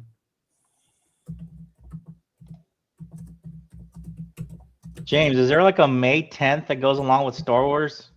Actually, no, because Monday. I was like, why did you do it on May 10th? Well, because Star Wars Day was on the Monday, and I would have done it the day before that, but Dawson was out of town, so I figured, well, I gotta wait till he's back. So I said, even if we do the Star Wars Day a little late, we're still gonna do it because I love doing it. I love having you here as a guest, and it's always fun, And how's Shelly doing? Oh, she's great. I was gonna show. She actually gave me this last year. I think it was last year. this little box of I don't know if you can see it. Let me make you big. Oh, cool. So it's got like these little cardboard over 100 comic book covers, even to the original. Ooh. So it's pretty cool art. Oh, they're like they could be used as like postcards, I think. Yeah, Wow. but I'm not gonna use them, of course. But like I think one day I might make this huge frame and like put them on there like that. Yeah, Separate like them make out. a collage of some sort. Yeah, here's the first one. That's That's actually the one. like a replica of the first comic book. That's the one I think I had. Yeah. Like here's the second. I don't even know who's. Look at this character right here. I mean, he look kind of. I love. Speaking of like the Star Wars. I mean, I love the aliens in Star Wars. Mm-hmm. So if you look at the comic book, I guess Marvel maybe owned the rights to them at first. I'm not sure why it says Marvel Comics Group, but Marvel Wow. released. Marvel was the one who released the comics of the. Oh, okay. Star Wars. Hmm. And see now that character Marvel with is like owned, the green and now head. Marvel is owned by Disney. Oh, okay. There you go. That's probably why. Han Kinda weird, Solo and Chewbacca look so different. Yeah, so a lot of these original comic books, I mean, you're talking late 70s, early 80s. The characters look a lot different. The lightsabers look different. Let me Yeah, I was trying to find my because I had a comic from the 80s that my this one's parents kind of bought me. cool. This hold on, so I don't lose track of the order. Give me a second. Yeah, because I had the Empire Strikes Back and Yoda in certain comics at that time looked so different from what we know in the movie.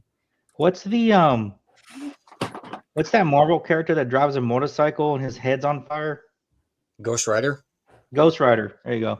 There's a character like that looks like Ghost Rider in this like Oh, fourth that's issue. so cool. See that guy with his head on his head? He's got flames on it. Hmm. Yeah. I don't know what character that is.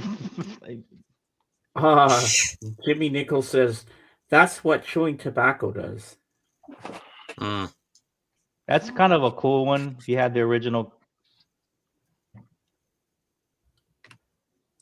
Yeah, I don't know why Luke has to show his bare chest because he never works out. Well, it was like the 70s. That was kind of a thing, I guess. Showing your chest off, man. You had to show you off your chest hair. On the other hand, if you fight that much, it's impressive that the clothes actually keeps. Look at Kenobi. Here's a story about Kenobi and doing some kind of mission. Oh, wow. His lightsaber is actually like purple. It's kind of cool. Well, yeah, like Mace Windu. Yeah. Luke Skywalker. I have to Kenobi wrap looks up soon, badass here, actually. Looks All right, Mr. Yoda, Master Yoda. so I'll stay But, on for the next few minutes. Okay. The first time I heard of Star Wars, I was maybe at a mall or something. I just seen a poster somewhere of the original one with all the characters, and they had all the characters there, and I'm like, oh, I wow, love look, that everybody, Boba Fett. Boba Fett, everybody looks so unique, and Yeah. the Star Wars logo, the way the type font is written, I said, this looks like a whole war. Somebody created this world. Let me eventually explore it, and so that's what we're doing. Yeah, it's quite something, I'll tell you that much. Yep. Look at this one. Look at this one, Return of the Jedi. Oh, I'm excited to see this one. Oh my God, I've got goosebumps. I got chills going up my spine. That is so cool. That shot of Luke with the lightsaber is just Yeah. fantastic. Oh my God. With like Vader in the background. Yeah, that's kind of cool. I like that. They really did their homework. Yeah, so these are just kind of like, they have a whole bunch and it goes into the New York Times. Here's Luke, heir to the Empire. Or he's I gonna, think I I read guess, part of that book. because they wrote a book about after the Jedi. Yeah, and I read Thrawn. that. I think I read the first one. Look, there's Thrawn. Oh yeah. That one looks kind of cool. Yeah. That looks amazing. Then he's got a blue lightsaber because in Return of the Jedi it's green.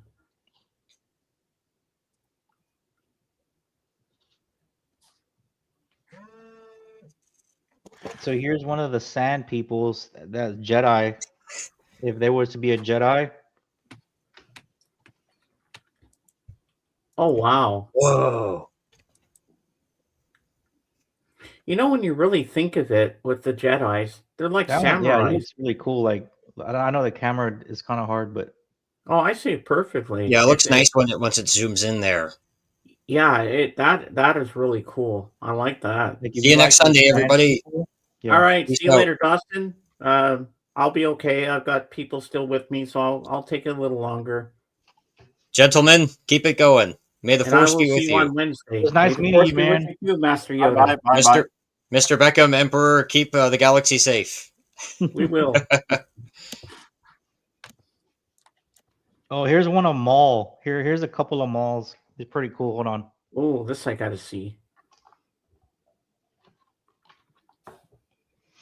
Here's the first one of Maul. Oh, I love that shot. That is cool. Wow. Look at this one. Oh, that is so cool. Yeah, Yeah, I I like that this one one. too.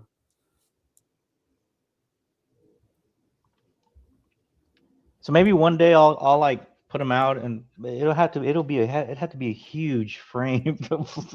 It's gonna cost you a lot of money to get that Huh? thing in a frame. Yeah. And just painstakingly getting everything in there. How are you gonna make them stay in place that they don't fall all over? Oh, they the can place? mat it. There's a mat. They can mat it. I have Oh. a bunch of frame stuff that they can make it. Oh, cool. They can make it stay. Well, if you have Yeah, 100 those were cards in some of there, the it'd Shelly be got me bloody this. It was really expensive. cool last year. Yeah, that's pretty cool. Might be able to find it somewhere. Wow. Makes me want to go out and get a box set like that too. Yeah, it's That just is a little. It's not even. It's just a little box set. It's called the Star Wars 100 collectible comic book cover. It's a postcards boxes. So like Wow. they're basically postcard size, but they're prints of the comic books. Yeah, there's the Emperor. Hello, Oh, Say yeah. hello, Emperor Palpatine. Yeah, that's pretty cool, Mr. Beckham. I like that. Oh, what's that? What Comic did you book. show? Oh, which ones? This is something called in the Empire Claws of Empire. It's not. Oh, based what is on a that? movie. So it's the comic book. Oh, it's kind of like a Star Wars thing. It is, of course, but that's how one would have shown it if it wasn't a Star Wars. Oh my God, that's so cool. The Swedish one. Is it just like a different storyline or a mission? It's not based on a movie, from what I can tell. But then we also have Return of the Jedi. Yeah. Oh, there you go. That's the thing I just sent. Yeah, I showed. Oh yeah, that's cool. the same cover. Yeah. And the original. Yeah. Oh Wow. wow, that's like the original first. That's like the first comic book.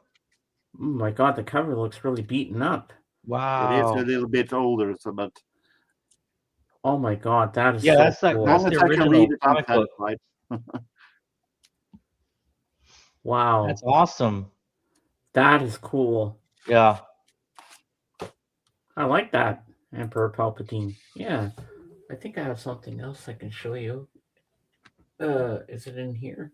Oh wait, no, I gotta show my pump. I forgot. I gotta show my Funko Pops. Let me make mess up big. Somebody wrote, "I wish the princess showed her bare chest." Well, you want Princess Leia, Jimmy Nickel? She's not bare-breasted, so be prepared. There we go. Help me, Obi-Wan Kenobi. You're my only hope. So the ones you can collect in this one is Darth Vader, Stormtrooper, Luke Skywalker, and Chewbacca. But I'm surprised they don't have Han Solo.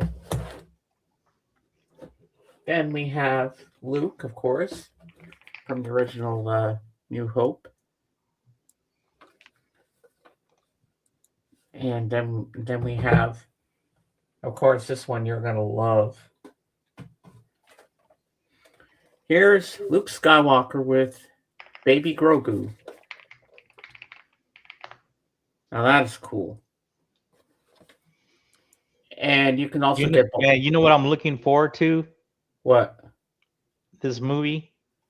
A couple things. Well, I'm a big Jabba the Hutt fan. Oh yeah. I'm a big Hutt cartel fan. So you know his son's gonna be in the movie, right? Oh yeah, that's right. Rada the Hutt. Rather than not. He's like muscular, man. He's like he's got like a 6-pack, and he's super fit, and he's a warrior. And he looked at his father and said, "Hell, I got to train."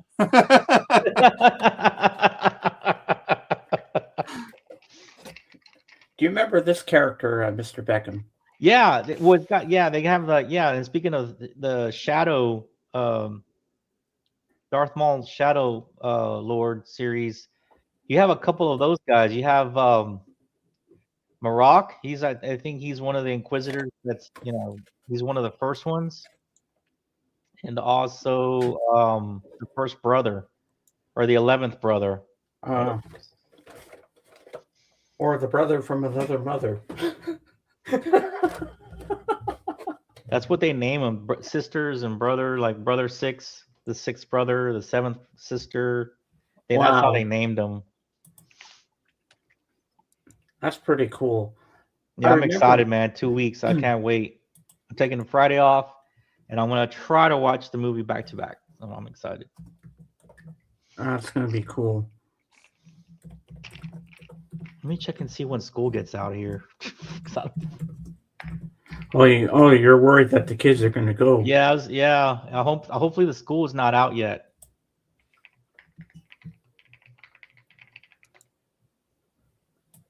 I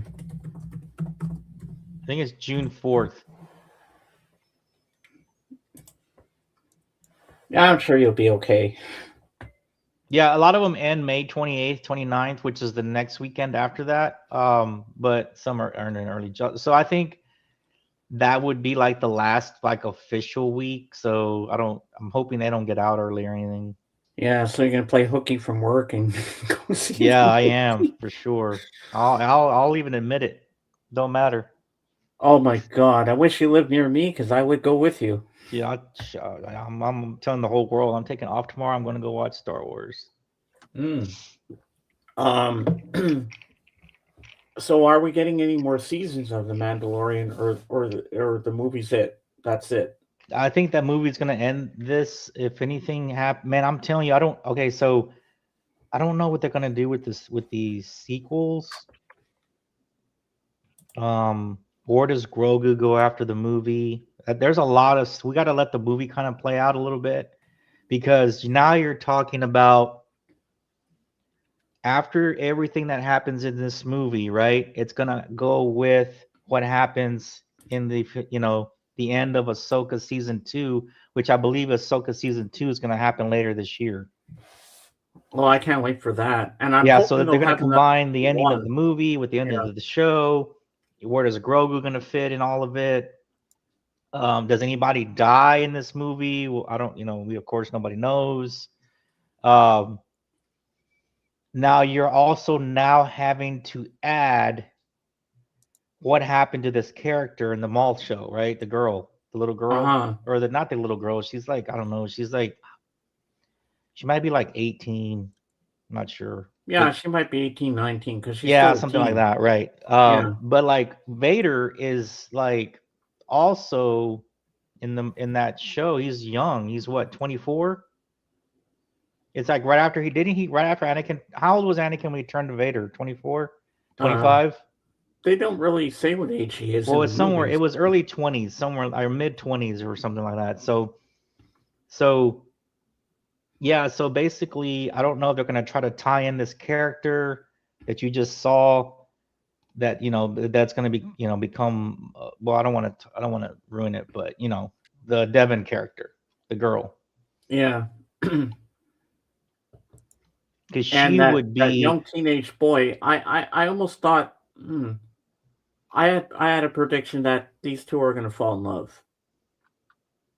Oh, you think so? Maybe. Yeah, I think they're going to have some chemistry Because together. they're the same age, right? Yeah, they're like 17, 16, 17 then, if they're the same. She might be older than him, though. Yeah, she looks older, and I don't know, because remember, she's going to be training with Maul. I don't think they'll run into each other. They might. We'll see. yeah, she's also the same. Because you know that his mom, right? You know, like his mom works for the Empire. Uh-huh. Okay. Yeah, and she looks like the dancer in Return of the Jedi. Yeah, she's one Devin. of those. She's a what do they call them? I forgot the species. Tweak the Twi'leks or something like that. Yeah, Twi'lek.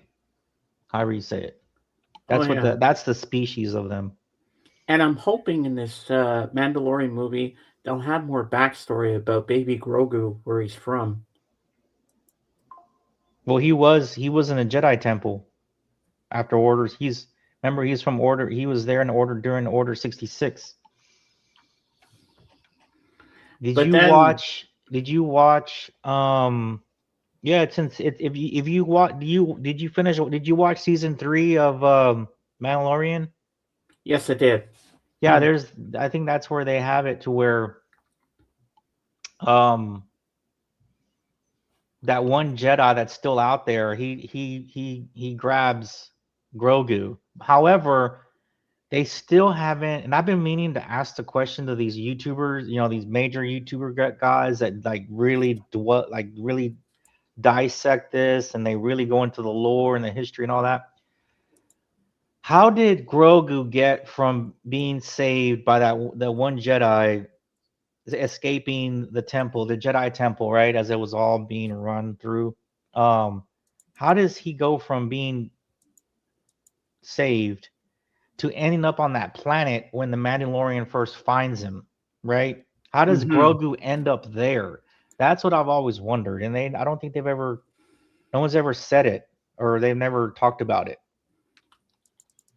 And my question is, you see what I'm saying? Yeah. And my question is, did Yoda know about him?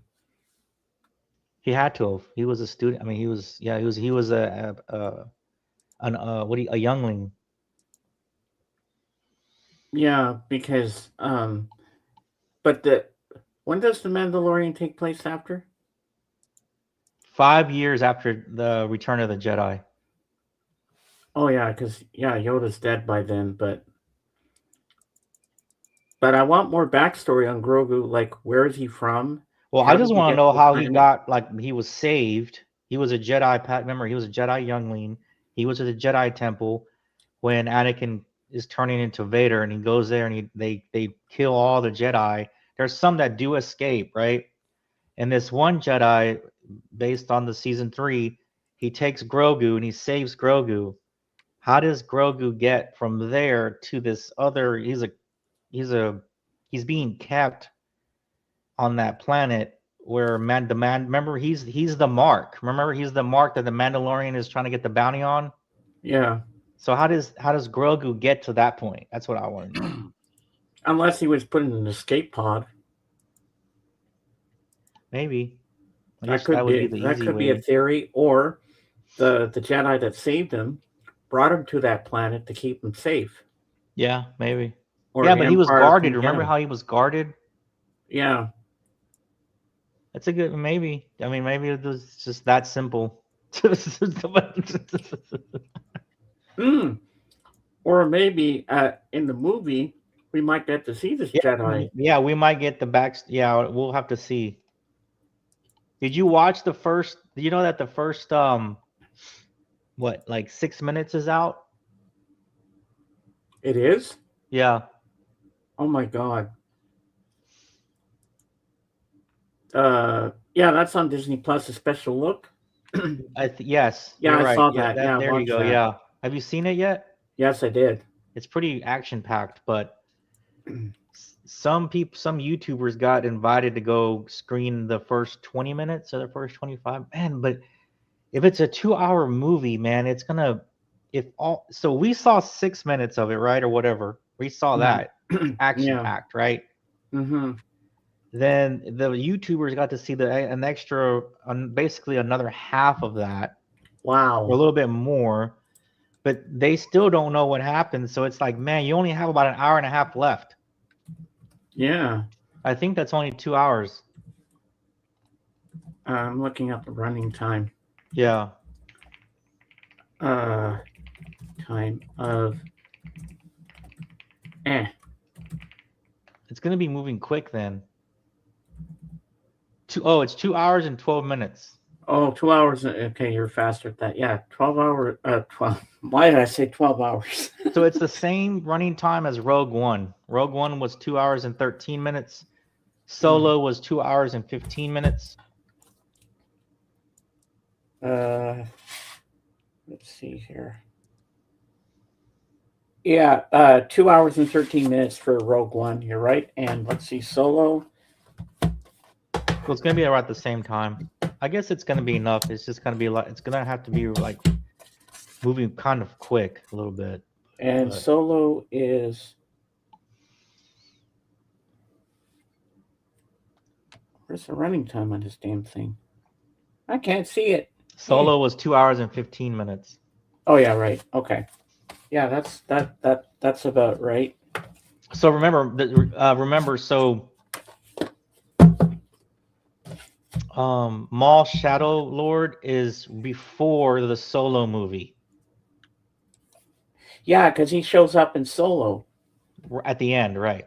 Yeah, because he probably was there long because this is before Phantom Menace. No, this is Solo, all okay. after that. Oh, it's all after that. Yeah. Oh, so because in Phantom Menace he gets killed by Obi-Wan. Right, but then remember the Clone War. He comes back. He has the legs. Yeah. His mother saves him. He uses the dark side to stay alive. Mm-hmm. Yeah, He's because they given the show him at legs. the end So of he's got mechanical legs. Yeah. Are they going to do anything with that? What do you mean? Like when it like the way Solo ended when we saw Darth Maul. Are they going to? Yeah. I don't know. That would be even further from or along the timeline of season 2 of the Shadow. Yeah. Because remember the guy that saves him in the end of the Shadow Lord. Uh-huh. He's the head boss of what Maul becomes the head boss of. So you got to go watch Solo again. Yeah, I'm gonna have to watch Solo again. Right. I know it's been a long time. When we start talking about all this stuff, it makes me want to go back and refresh. Yeah, you're gonna have to watch Solo everything again because remember, this Shadow Lord takes place before Solo. Yeah. And then, well, yeah, you'll have to watch Solo again. Yeah, so you have to watch Solo, Emperor. Do I have to watch it solo, or do I have to? Can I bring someone with me when I watch it? We're talking this movie here.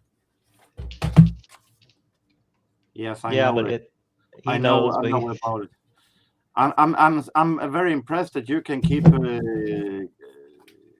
reading everything, and I'm happy to know the 3 original ones.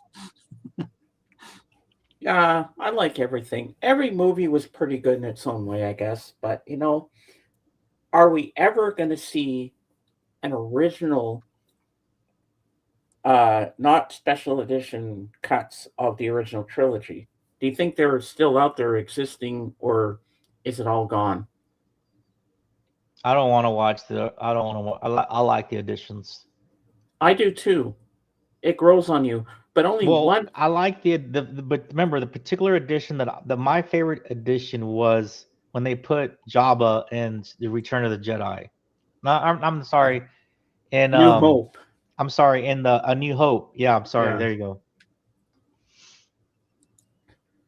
It just makes more sense. It does. It does. Or when Luke's get to see Biggs before the Death Yeah. Star battle. Right. And I love the ending of Rogue One where they go to the princess's ship, and it just kind of segues into New Hope. So this was a part of the story of, real quick before I forget, the in Return of the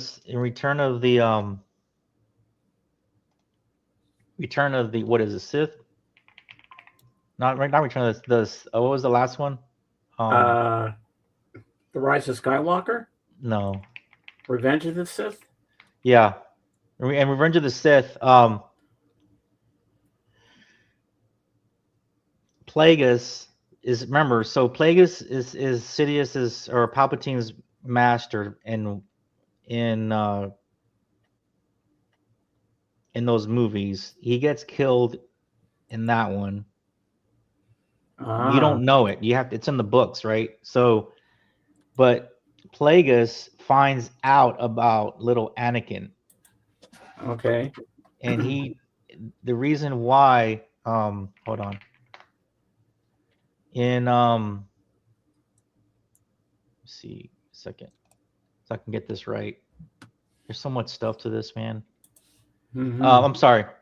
So in episode 1, The Phantom Menace, in that one shot where in the actual movie where Darth Sidious is talking to Maul, you remember how they're like, it's they're in Coruscant and it's dark. Plagueis sees that and talking, and he's like, man, is he really trying to go behind my back? That kind of thing, you know, the rule of two, where Darth Maul tells Sidious his only line in the movie, he's like, you know, about the Jedi never not knowing who they are, and finally they're going to get their revenge, all that, right? So that one line that Maul has, Plagueis sees that from afar, because Plagueis finds out about Anakin, and he finds out about the midichlorians and his high count and all. He hears it, so he actually tries to go meet Anakin, but he doesn't. He misses him by like, Anakin goes, the little Annie gets taken somewhere, and he misses him in passing, right? He doesn't get to talk to him, but he actually tries to talk to him. And this is all in the book. That's not in the movie, in the books. But between episode 1, so Plagueis is actually in episode 1, but just you don't see him in the movie.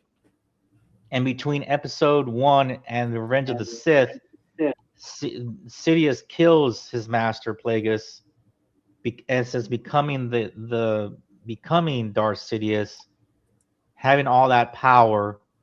And then that's when he tells Anakin in a Revenge of the Sith about, hey, and when they're watching that show, right, that opera looking show, Yeah. have you ever heard the story of Plagueis the Wise? He's basically telling him about his master, but of course Anakin doesn't know who Plagueis was. Nobody does. Actually, nobody really knows who he was, because they were all. But it would have been cool if they had him in the first They were movie. working in the shadows. They were working in secret, so nobody even knows about the Jedi. Never even knew about Plagueis, which is wild. Okay, so, another man, question. I've had to go back and rewatch a lot of stuff, man, because, and I've kind of picked up on a lot of Plagueis stuff. And then it makes more sense the second time you watch him. Like, okay, I didn't get that the first time, but now I'm good. Well, yeah, right, but it's not in the catch movies. on. Yeah, it's in the books and stuff, and you have to kind of go. So I've gone back and rewatched a lot of stuff, because in the Acolyte, so Plagueis's species is the Mun species. They can live like not as long as the Hutts can. The Hutts can live between 700 and 900 years. Of course, Yoda lived like 900 years, but the Mun, I think that's how you pronounce it, the Mun species, which was what Darth Plagueis was. They're much taller. They have like 3 hearts. Because they have 3 hearts, they can live a little bit longer than humans. Maybe 150, 200 years, something like that. So, yeah, they can live, more than average of human life. But, his whole deal was trying to figure out. I mean, he has a whole backstory, man, like crazy. So he was basically trying to figure out how to live forever using the Force, using the midichlorians, all that kind of stuff, right? So when he heard about Anakin, little Annie, like this new child that had this power or potentially have this power, he wanted him for himself, right? Because he had the highest count ever. Yeah. So when you add all that in, because remember he talks about Plagueis in Revenge of the Sith when he tells Anakin, "Hey, have you ever heard the story about Plagueis the Wise?" He's talking about Plagueis, his master, which he kills. I want to say he kills him right after he takes over. Like they make the emergency powers and he becomes the head senator guy, as Palpatine. He kills him right before that or after that, somewhere like. Which we never see him do. Right, you don't get to see it. It's all in the books. That's what sucks. Yeah. Yeah, they should have put it into the movie. Well, I don't know if George. I mean, you only have so much time, but yeah. That's why George allowed all these writers to write in those time, in between. So another thing that came to mind, and I think it does make sense. I think we talked about it before, but I can't remember if we did or not. But okay, the Obi-Wan series, and he meets up with Princess Leia when she's a little girl. Mm-hmm. So does A New Hope make more sense because they knew each other from before? Yeah, from that time. Mm-hmm.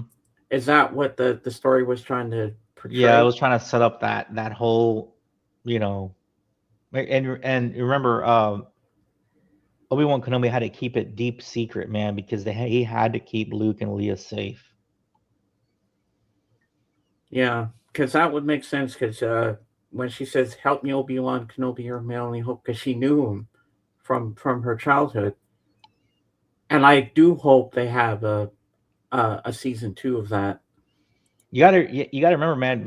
The Empire was evil. Darth Vader was the ultimate evil. I know that you see Anakin, and it kind of mixes with your emotional connection to the character because you see him as what he's trying to do. You see him why he was trying to save his, Padme and all that. But when he became Vader, he was ruthless, man. Did you see the way that girl died in the Maul Shadow? Did you see what he did to that girl? Yeah. I'm talking about the Mandalorian girl that was like Maul's like side number 2. Mm-hmm. He rips using the Force. He rips her lungs out of her mouth. Did you know that? Yeah, that was like, and and kids are watching this thing. I'm like, I said, this is getting a little dark and crazy. I mean, you just ripped this girl's lungs out of her mouth. I'm like, holy shit, what's going on here? We need a new series, Star Wars Junior. Yeah. Can you imagine if Star Wars went to HBO? I wonder what that would be like. Eternal talking about nonsense. I think you would be able to see more of the criminal stuff, like more of the cartel stuff, more of the criminal syndicate stuff. You would see more of that. Kind of like the Penguin. Did you watch? Do you like Batman? Yeah, I do. Did you watch the Penguin on HBO? No, I never seen it. It's really good, man. You need to watch it. If you're a Batman fan, and they're gonna tie it into the movie. So you gotta watch the Penguin. Oh, I definitely gotta check. It's on HBO. Yeah. You know what I'd like a movie of? It just shows more violence about the criminal stuff. That's yeah. all. You know what I'd like? I'd like a movie or a series. How Boba Fett, like when he was a kid, you see him in the Phantom Menace. He's in the Clone Wars. I think there should be a series about how after his dad was killed, how he became Boba Fett, like the way he is, like how he became the bounty hunter that we know. It's in the Clone Wars. Yeah, You've it probably is. already seen it, but you probably, like I said, you got to go back and rewatch a lot of stuff. Yeah, you know that he gets in a one-on-one shooting battle with Cad Bane. Oh yeah, that's true. He did. That's why he has that bullet hole off on his helmet. Okay, that would make sense. That was Cad Bane. They exchanged gun. So that the second time they face off each other is in his show, the Boba Now, Fett show. there's something I don't know if you've ever heard of this or knew about this, but if you look at in Empire Strikes Back when Darth Vader has all the bounty hunters and you see Boba Fett, you see Bosk and Yeah, all those guys. Remember IG-88? yeah. Well, you know his head. If you look in the creature cantina, when they go there, it's one of the dispensers behind the bar. Oh, They use really? that thing for IG-88's head. No way. Yeah. Is that what that is? Yep. I saw that on YouTube. I was That's watching Star crazy. Wars stuff the other night, and they were telling you all the things you might have missed in the movies and stuff like that. And it said that IG-88's head was the dispenser behind the counter at the Mos Eisley bar. That's funny. Mm-hmm. What is pretty interesting is actually Oh, that it is. I see this. Somebody did a YouTube video on it. Yeah. what is pretty interesting is that when it comes to Boba Fett is the name, because Fett in Swedish means fat. Really? Oh my God. Actually, in Sweden, he's called Boba Fett, and he's not fat. If you call it Jabba the Hutt, Boba Fett, Yeah, Jabba the Hutt, right? Yeah, Jabba the Hutt was. Yeah, Hey, but you know what though? I've read some comics and stuff about Jabba the Hutt. Back in his younger days, he was pretty. Before he let himself go, he was pretty strong, pretty active. And then he discovered the capricciosa. What's interesting is me that if he got a movie about his son, that means that he must have had some intercourse somewhere. I would love to see that. I think they might be asexual. How he must have consumed his son somehow. Yeah, I think the species might be asexual. So I think basic. I want to say they're asexual. Hold on. Which means they would consume themselves like their own, like clones. Yeah. I was just going to say poor wife. Yeah, they do. They produce their own offspring. Okay. They don't have to have. What do you call it?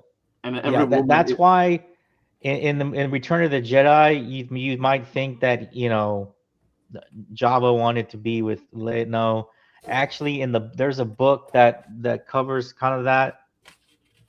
I'm not sure where, but it's out there somewhere. But where he basically offered Leia to Boba Fett. But Boba Fett declined. He's like, no, I'm not gonna. He's not like that, so he declined it.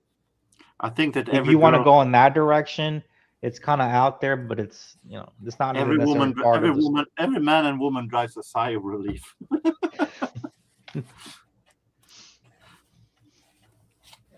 So, and some stories and some theories, Boba Fett declined the offer, but the offer was given to him. What book do you have there, James? Oh, this is the original Star Wars trilogy. Oh wow, in a book? Yeah, all three of them. So you got the first one, Star Wars by George Lucas, The Empire Strikes Back by Donald F. Glut, and Return of the Jedi by James Caan. But in Return of the Jedi, let me go to it. Where does it start? God, are you a fan of the Ewoks? Not really. Me either. It's just, do you know why he put the Ewoks in there? No. For two reasons. His kids were young at the time, so he wanted to put some kind of kid thing in it. Yeah. And to sell toys that he thought they were going to sell. But you know what?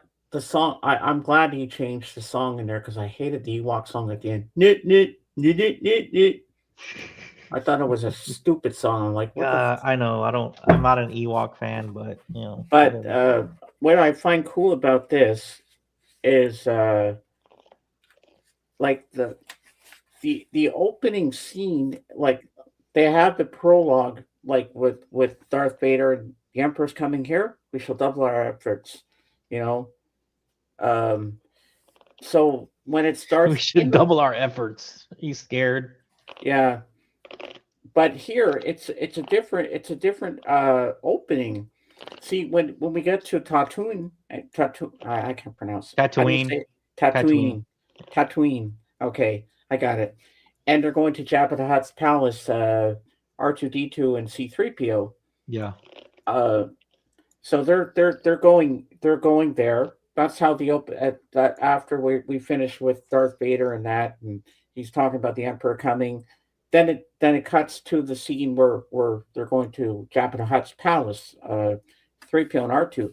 But in the beginning of this book of Return of the Jedi, it's different. It says here, outside the small adobe hut, the sandstorm wailed like a beast in agony, refusing to die. Inside, the sounds were muted.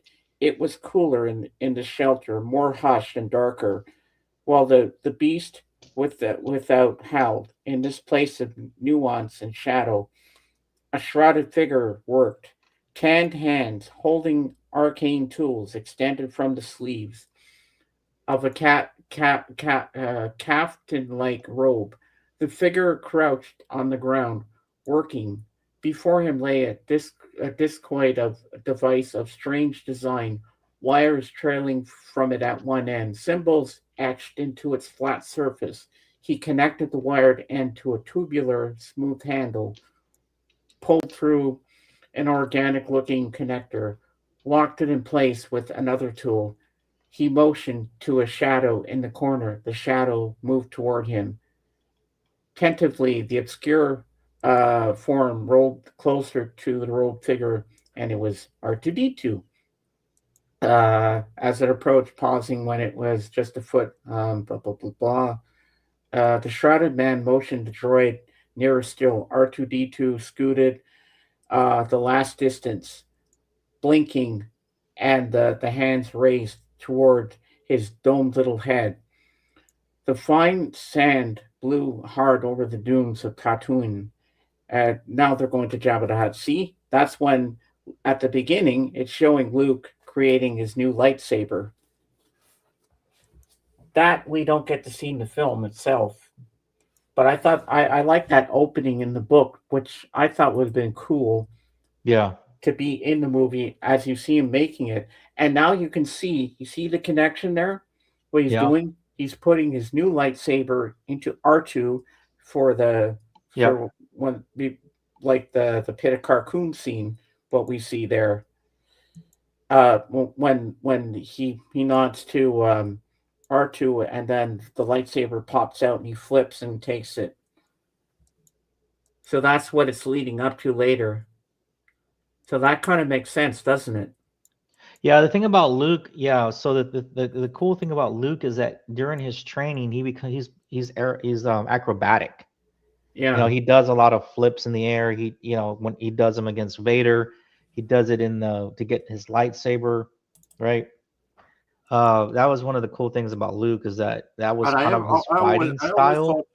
I always thought that those acrobatic things was because of the power. It wasn't that before, but he got acrobatic because of the Jedi power. Yeah.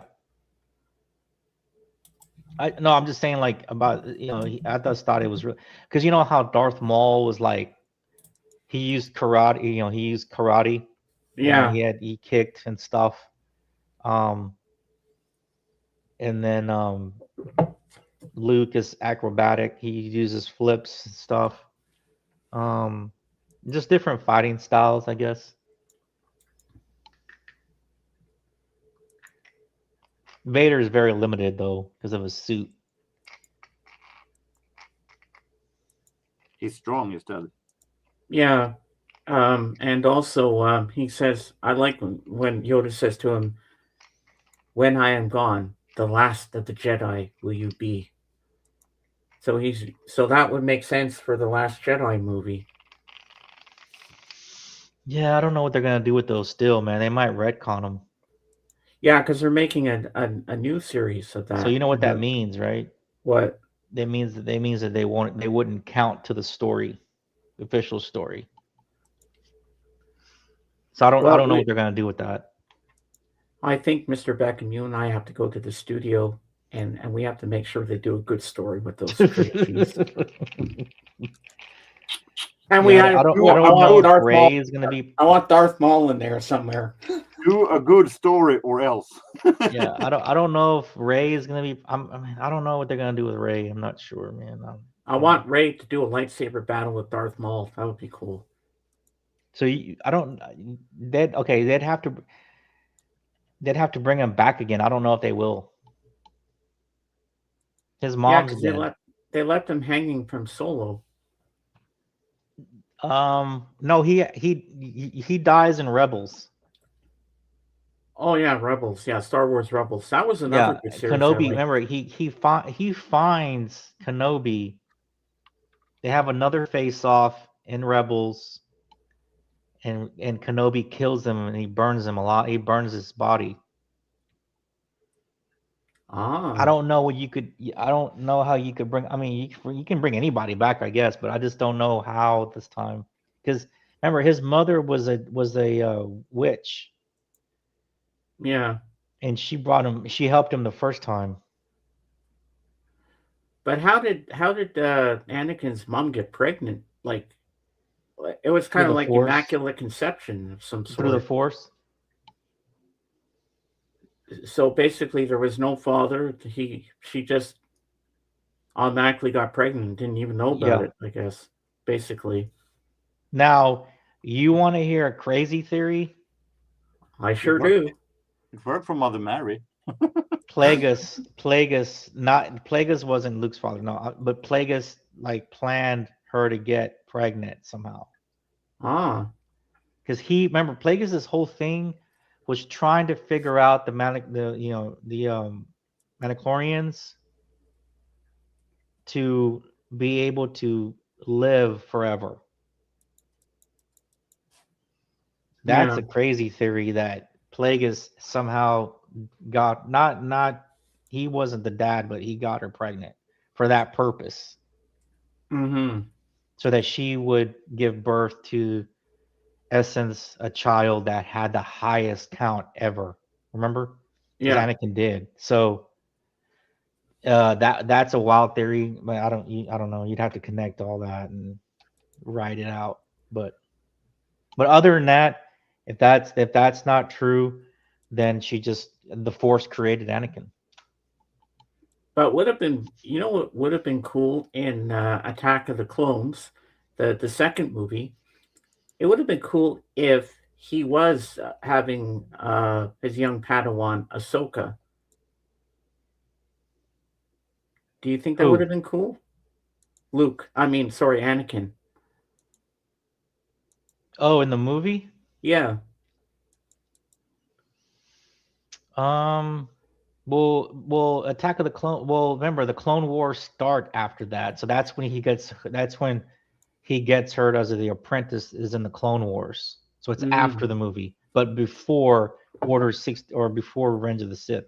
So in the Clone Wars, remember they tie it in to where I know it's a cartoon, but they meet again. She comes back to remember she stopped being a Jedi because they tried her for murder. She was on the run. She comes back to the Jedis or whatever. I don't know if she really accepts being another Jedi again or not. She's kind of in the middle, but they need her. She's gonna go help in something. And that's when her and Anakin say their last goodbye to each other. Mm-hmm. And then Order 60, while everybody's out, right? Everybody's out. Order 66 happens. And I remember Anakin finds So her. yeah, sometimes man, you gotta go watch all this stuff again. This is so much. Yeah, stuff. I know, right? It's like, and then Anakin finds her lightsaber on the ground. Right. Yes.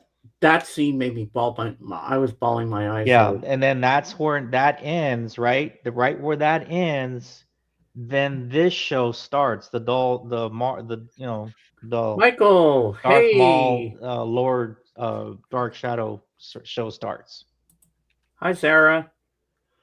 Sarah, you want to Hmm. come up and show your Lego Star Wars? I'll put the link out for you if you want. You're more than welcome to come up. Hey, Michael, how you doing? And may the fourth been with you as well, Dawson, but always pleased with plead the fifth. That's true. All right, I'm gonna put the link out for you here in the chat here, Zara. If you want to come up and show your Lego Star Wars that you have. Do you have any Lego Star Wars, Mr. Beckham? No, I'm not a Lego kid. I didn't grow up with them. I heard the Millennium Falcon one is really complicated to put together. And I think suck at Legos, man. I don't have the two things. either. I didn't grow up with them, and then I don't have the patience to put them together. And even with the instruction booklets, it still looks confusing. Everybody, don't forget to leave a like. It helps with the algorithms, and if you want more good themes like this, don't forget to subscribe and smash that like button, people. If you still love what we do. I know I haven't been around lately after I didn't tell him. Oh, yeah, that's true. Mr. Beckham doesn't know that. I should tell him. March 21st, my mom passed away. I'm sorry to hear that, James. And this is my first Mother's Day without her. It's bothering me, but you know what? Doing this today is what she would have wanted me to do. You know, doing this stream today, it's distracting me. I'm having fun. You know, what is more important, the likes or the views? I think it's both. Oh yeah, yeah. I've only got 2 likes so far. Should I be worried about that? People they scroll real fast and they don't do it. Yeah, that's why you have to remind them to hit the like button. That's nothing to worry about, is it? I've mentioned the obvious that we should mention, but no one wants to mention the Star Wars Christmas special. Oh my God! Don't get me started on that. Oh, the cartoon. There's no freaking subtitles for Chewbacca's family. I'm like, what the hell was that? Oh, the Star Wars Hall. The release date was on November 17th, 1978. I remember watching that as a kid. I liked it as a kid, but when I saw it as an adult, I'm like, I like this shit. I mean, it was terrible. It was a 2-hour special. Dude, it was a 2 hours television special. 2 hours. And it was on TV. Like, what is this? And 30 of them, just 2 Wookiees going. And there was no subtitles. We didn't know what the hell they were talking about. Then they had all these little musical segments, and then Princess Leia sang. The only thing that came out of it, which they have, is the little short there on YouTube. On Disney Plus is Boba Fett. I've never. Oh, that was the introduction to him, right? Was it? Yeah, they put it in there, but you can see it as a standalone thing on Disney Plus.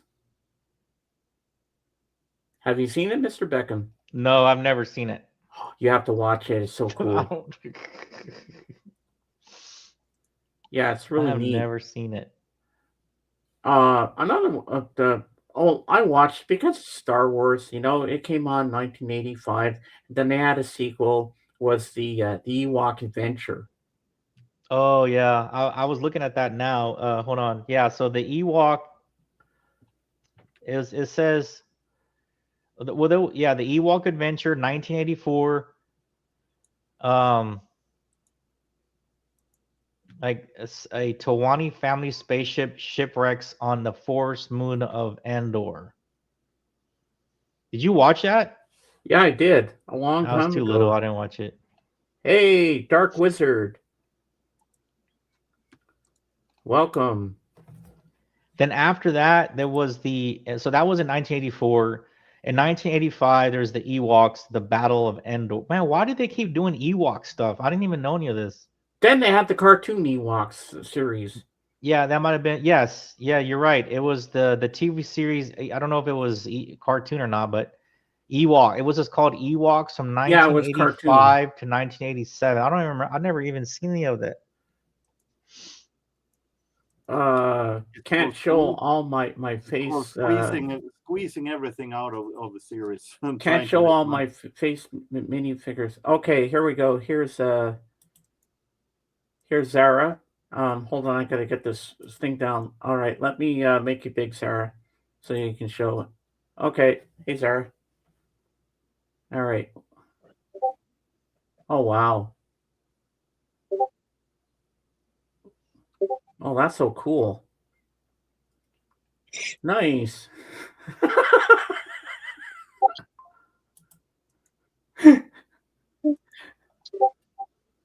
You're being brave, Zara. Don't be shy. It's okay. You're good. You're good. Yeah, that's some cool stuff you got. Yeah. So Zara's got some cool stuff. Zara likes Lego. Zara's got the patience for it. Some people are really good with that stuff with the Legos, man. Zara, what's the hardest Lego you've done? Oh, let me make you big. Okay, can you show that again? Wow. Can you go closer to it? So we get a better idea. Oh, that thing. Oh yeah, I remember when you did that. Yeah, that looks kind of hard, doesn't it, Mr. Beckham? Zara, I don't think you've met my friend Mr. Beckham here. How you doing? And you know Jorgen. You've seen Jorgen lots of times. Yeah, it's nice that you came up to join us.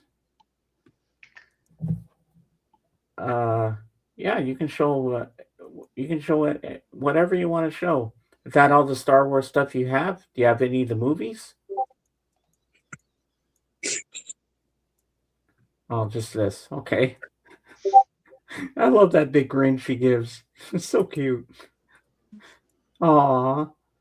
You're so brave. I can't see anything. You're just showing your hand. Oh, wow. Selena Gomez. Yeah. Selena Gomez. Oh, yeah. Well, don't show the other end because I might get Sorry. shut down. We don't want to see her butt. I'm sorry. It's okay. It's all good. It's all right. Yeah, there's certain things you can show, but certain things you can't show. I like this. No, I just show my Jedi games and channel. Selena Gomez vinyl, as I promised. Oh yeah. Remember? Yeah, I remember that. So I showed. So now that we have you up here, what is your favorite Star Wars character? Yep.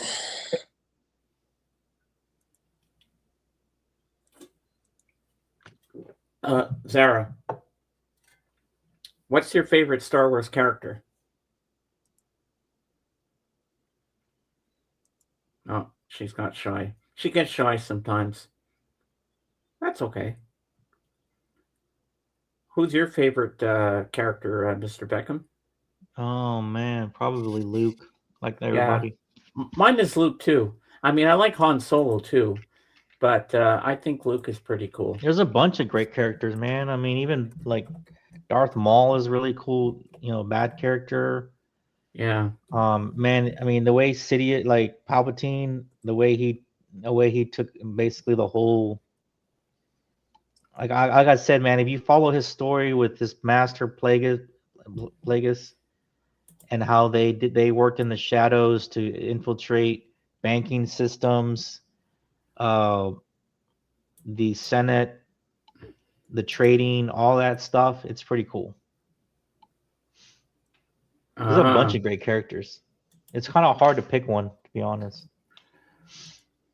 Yeah, and I remember that. So now we know how he becomes the Emperor when when he electrocutes himself when he kills Mace Windu, and when he goes, no, no, no, no. That scene was pretty cool. Well, you see, whenever he became the head of the Senate, right?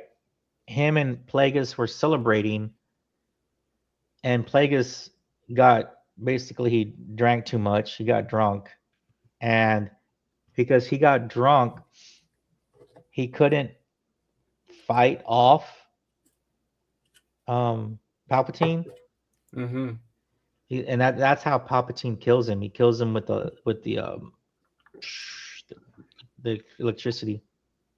Yeah. And now And then he will die. becomes, and then that led him to become Darth Sidious. And then the Emperor. Right.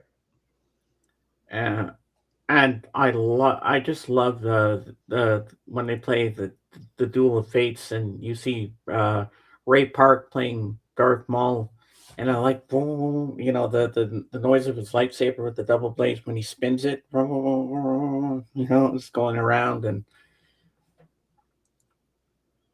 I just think Darth Maul is a really cool character.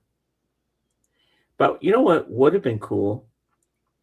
If he hadn't been killed in Attack of the Clones, I would have liked to seen a live version of Darth Maul having a lightsaber battle with Darth Vader. That would have been cool. Don't you think? Oh yeah. Anything. That would have been awesome. Who do you think would win? And you'd have to look at the fighting styles. Did you know that all these, there's like 9 or 10 different sword fighting styles Really? that they all use? Yeah. Because when I think when I saw that lightsaber battle between Darth Maul and Darth Vader, and Maul, Vader was just too strong. I think Vader was stronger than him. Yeah, he was just too strong. Not because he just kept coming. Remember, Vader, he's limited because his arms can't go. They can't like stretch out. He can only bend them. Mm-hmm. But he's really powerful with the Force. To where you might think Maul is more agile and can karate kick and flip and swirl his lightsaber. Vader's just more powerful because of the Force. Was it last week or the week before? I can't remember. I was watching some Star Wars theories that they had. That like in the original scripts from A New Hope, Ben Kenobi was not supposed to die. They kept him in, and it just ends when they escape the Death Star, and there's no Death Star battle. Did you know that? Mm-mm.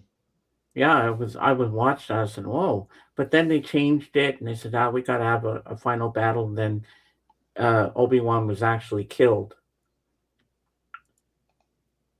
But I think the way they did, when they rewrote the script and did it that way, I think because that would have been an abrupt ending, like just escaping the Death Star and that's it.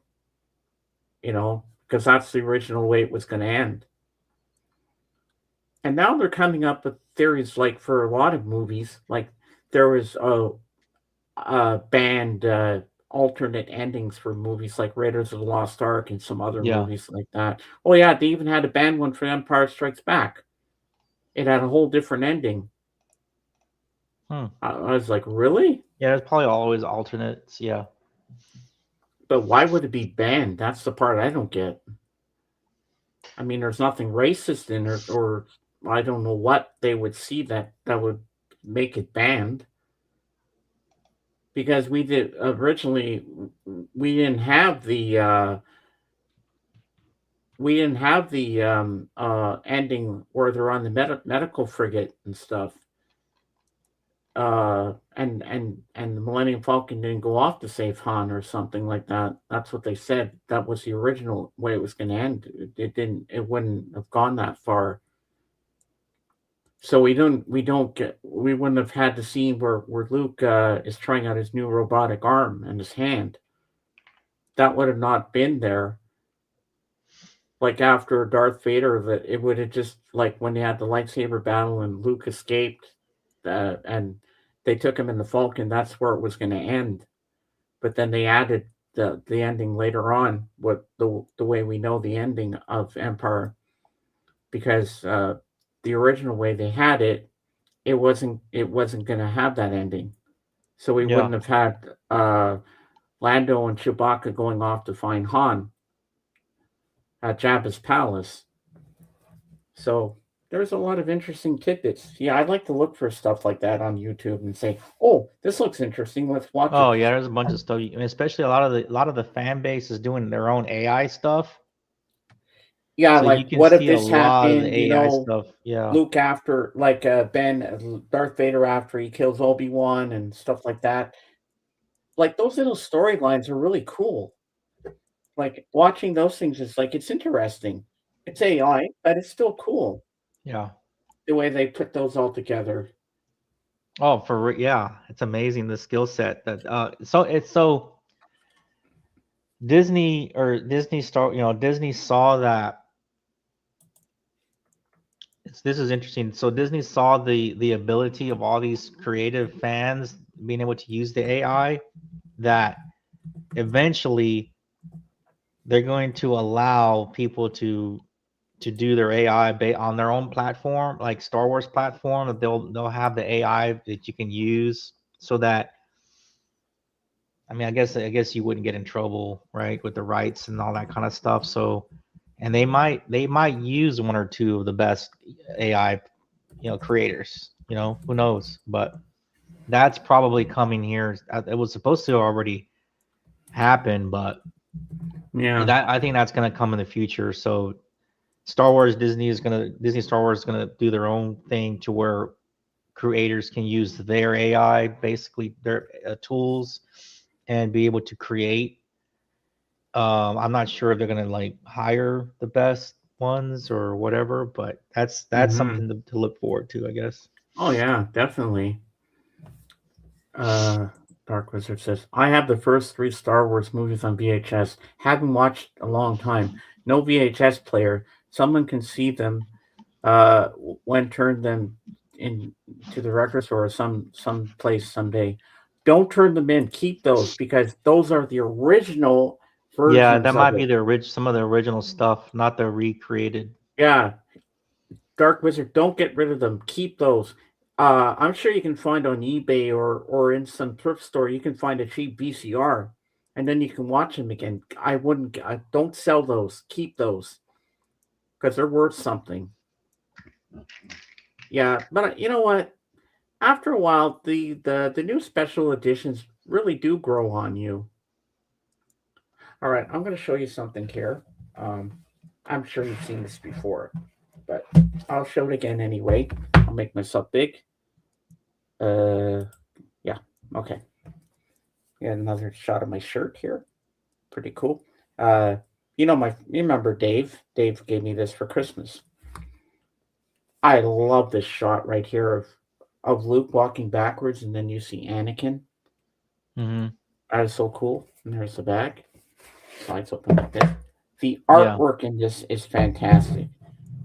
All right, so we start off with there's Darth Maul. We have the Phantom Menace. Then we go to Attack of the Clones. Revenge of the Sith.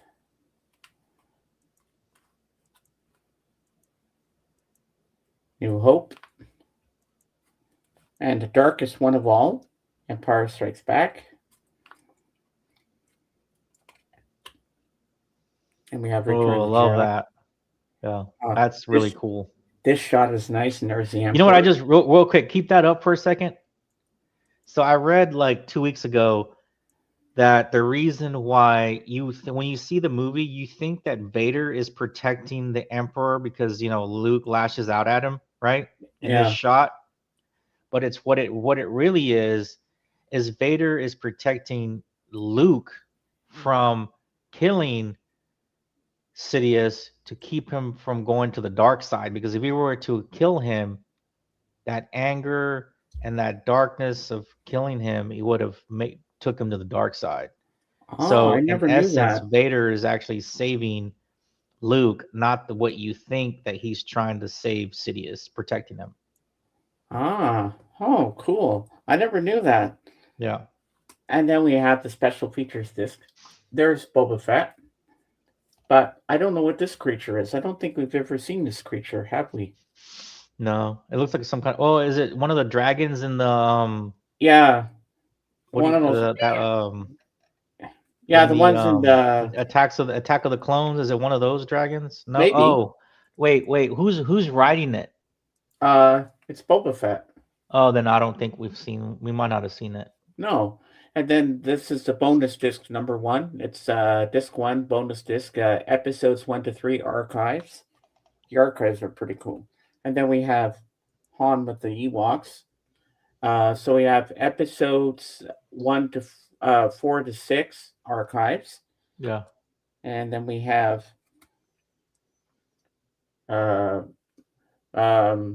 disc 3, we have documentaries and spoofs. And here's some other creatures that we never saw before. That's cool. Yeah. Then we have, here's all the characters. Yeah. And I see there's someone here that I've never seen before. I'm going to put my finger on it. I don't know who this is. Well, look at that girl in the green below, next to Obi-Wan. Here, I'm going to look at it this way. The bottom, middle. Oh, yeah, the green one, yes. I don't know who that is. There was a lot of characters that I think that Lucas created that never made it to the movies. Oh. And there's the one character that should not be. Jar Jar using the boomer. Misa don't have one. Hey, do you remember like okay, do you remember the scene in A New Hope where Obi-Wan, they're in the bar and Obi-Wan cuts off that guy's arm? Yeah. Do you remember that quick shot of those two girls? Uh-huh. The two twins? Yeah. They're basically socialites. Oh. I mean, like I said, sometimes he created a lot of characters that never made it to the movies. Oh, wow. Yeah, let me find that. Hold on. Yeah, that's pretty cool. Oh, but real quick, I was talking about lightsaber, like sword fighting styles. Luke Skywalker's lightsaber form is Form 5, and it's called Gemso. So what it is it's reflected. Basically, what it is it consists of a well-rounded mix of powerful two-handed strikes. So if you ever see Luke, he's got his both hands on the lightsaber handle, and precise counterattacks, backed up by a solid defense. Wow. So Darth Vader, Vader was even impressed how quickly Luke was able to pick up the technique. So he uses Form 5.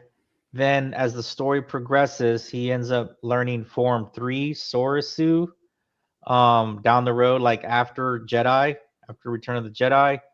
And then as he becomes more of an elder, he learned, like when he becomes starting to teach, he's right there, Form 4, Aturu. That's when he starts showing his students down the road. And then then he even picks up Form 6, Neiman, when he's the Grand Master. And then Form 1, he's also that Form 1 was the basics. That's what he learns on the Millennium Falcon when he's doing the robot training. That's Form 1. So yeah, he basically ends up using Gemso, Soresu, Aturu, and Neiman. So he ends up, by the end of his own story arc, he's mastered like 4 of the techniques. Ah, that's pretty cool. So they each Jedi has their own form. I don't know if you knew that or not. So I never knew that till now. yeah, That's why I or have you each here. person has their own form. Like like Sidious, whenever he in when he becomes they're gonna arrest him and he attacks the Jedi, and then in the Revenge of the Sith, you know how he flies through the air with his attack? Mm-hmm. You remember that part? That's Yeah. that's something that Sidious learned or picked up. Let me see if I can find it.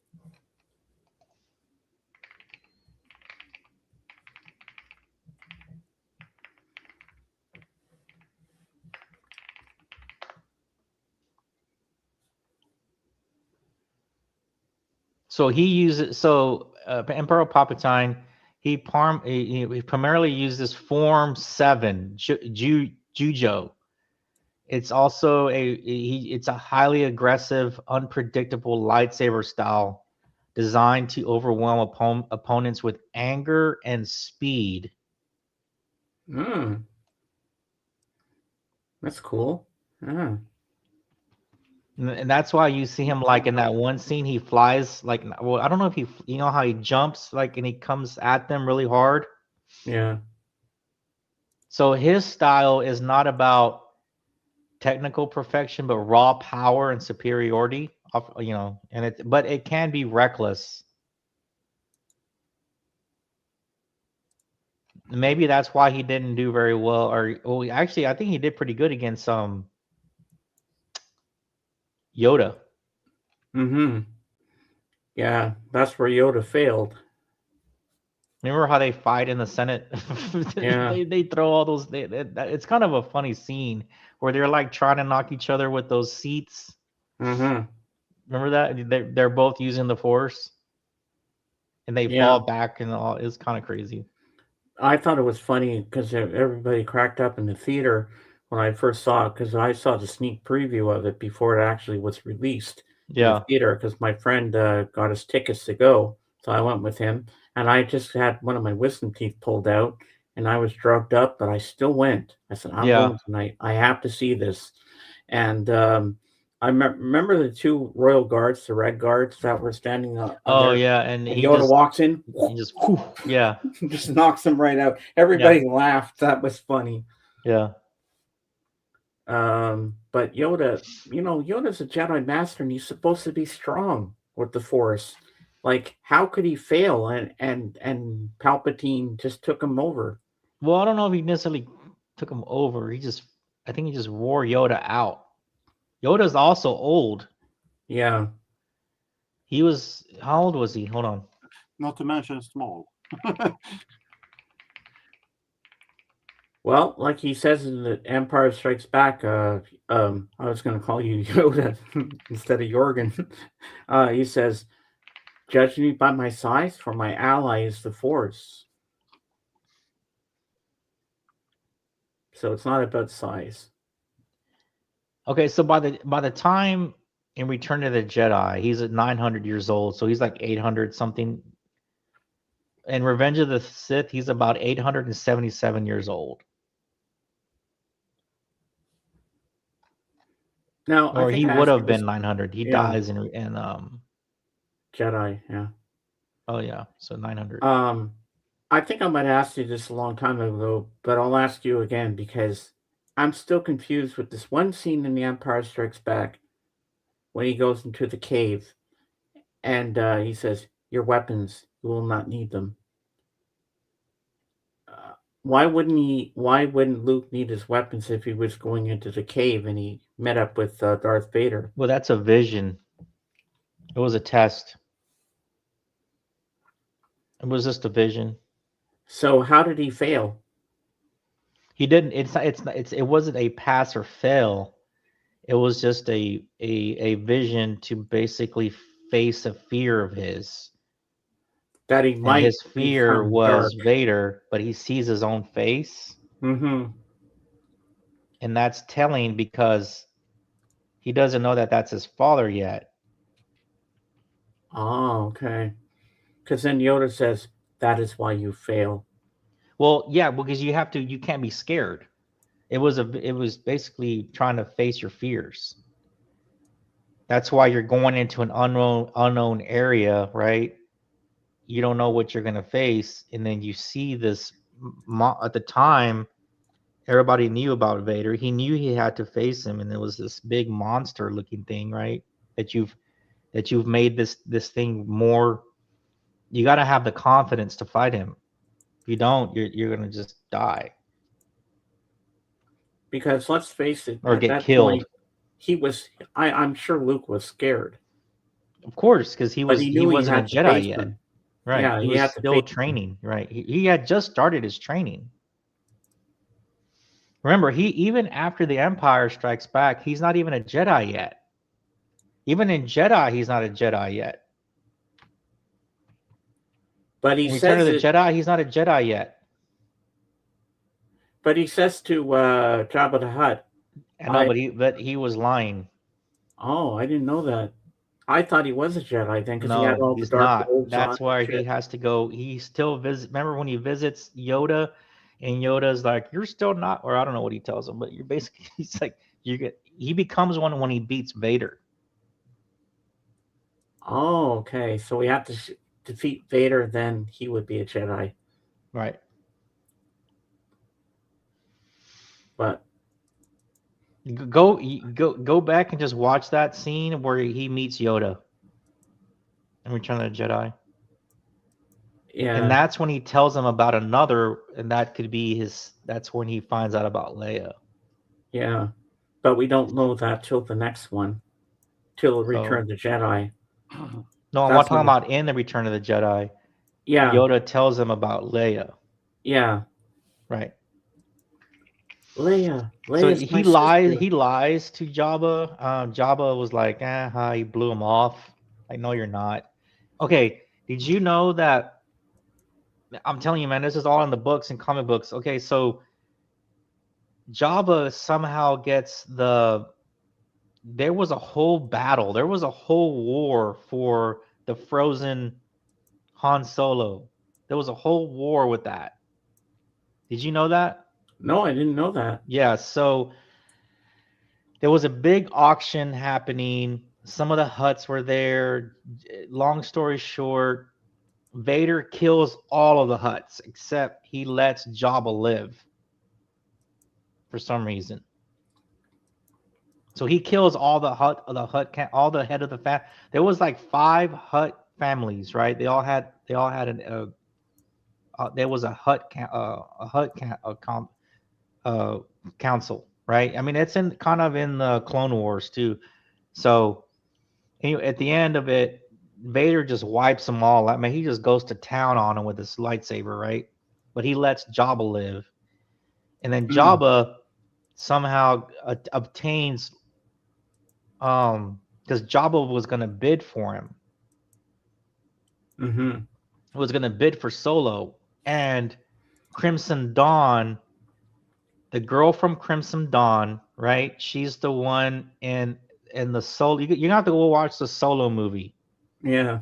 So the girl in the Solo movie, she's the one that's basically, remember, she's now with you have to go watch the Solo movie. Yeah. So she's actually the one that leads the auction, and she actually fights Vader at the end of it. She holds her own, actually, but she uses these sabers that have like this electricity, like they're knives. Yeah. And they can fight against lightsabers, right? So she fights Vader, and I mean, she holds her own. I mean, he would have killed her, but he doesn't kill her. But anyway, so Jabba ends up with the frozen Han Solo. What do you call it when he's frozen in carbonite? Carbonite. Yeah. Carbonite, So that's how. But Vader takes out the whole Hutt council, and he kills Jabba the Hutt's son. Doesn't he? Doesn't he kill Jabba? No, Rado the Hutt is a baby at the time. Oh. Okay. No, that's Rado the Hutt. He's going to be in the Grogu movie. Oh, he is. Oh, cool. You didn't know that? No, I didn't know that. Jabba the Hutt is one of the Jabba the Hutt's son. They called him Stinky in the Clone Wars. Oh yeah, I So remember he was a that. Yeah. baby in the Clone Wars. Now he's an adult and he's ripped and he's muscular and he's strong and he's a warrior. He's in the Grogu movie. Oh, that's gonna be. I'm excited for this movie. Yeah. So I wish it was right. starting today. Now I gotta wait a couple more weeks. Yeah, patience. But yeah, so anyway, that's how so that's why Jabba basically laughs off Luke, because Jabba knows who Vader is. He's like, no, that guy is that guy is like a Jedi, not Mhm. you. You know, it kind of blows him off. Ah, Yeah, so Jabba knew who Darth Vader was. so now And did in you know that the return, Hutts can like the part of their species, their species, you can't Jedi mind trick a Hutt. yeah, I knew that part. Oh, Yeah. okay. So Luke tries. So you remember that when he tries, he's like, "You will release my friends," or Uh-huh. this or that, and he's like, "What? No," or whatever. He tries to. Well, that's cool. So Luke Dark tries to Wizard. Jedi mind Jabba, but it doesn't work. Nice Mhm. try, brother. Nice try, brother. Yeah, it doesn't work. But He it did. Jedi mind tricks his servant guy. Yeah, Remember? Bib Fortuna. Yeah. He tries it on Jabba, but it didn't work. But it almost sounds. But I know Bib Fortuna or Fortuna or however you Yeah. pronounce No, his you said name. it right. You said it right. He said but it's in Huttese. But it almost sounds like he's saying, "I will take you to Jabba now." It Yeah. almost sounds like he's saying that. Yeah. But one thing that doesn't sit with me, okay, Chewbacca went with Lando at the end of Empire Strikes Back. They're going to save Han. They're going to Jabba's palace, and it was said that that well, 3PO says it. He says Lando and Chewbacca never came back from this awful place, but we see Lando in there. But how did Princess Leia have Chewie with her? It was part of the plan. Remember that she gets caught. They get caught. Yeah, because that Remember was the whole after. thing was that she was pretend. Okay, so basically what it is remember she pretends to be a bounty hunter. Remember? Yeah. Okay. Did you know there's an actual bounty hunter that looks just like that, but is an actual male? No. Yeah. So yeah. Well, that's one of those characters that's out there that Lucas made that didn't make it into the movie, but there's an actual bounty hunter that looks just like how Leia was dressed. She borrowed the uniform from this guy. She knows this guy. She pretends to be him. Remember, she's carrying Chewbacca as a prisoner, and she's going to collect the bounty. But it's a whole trick.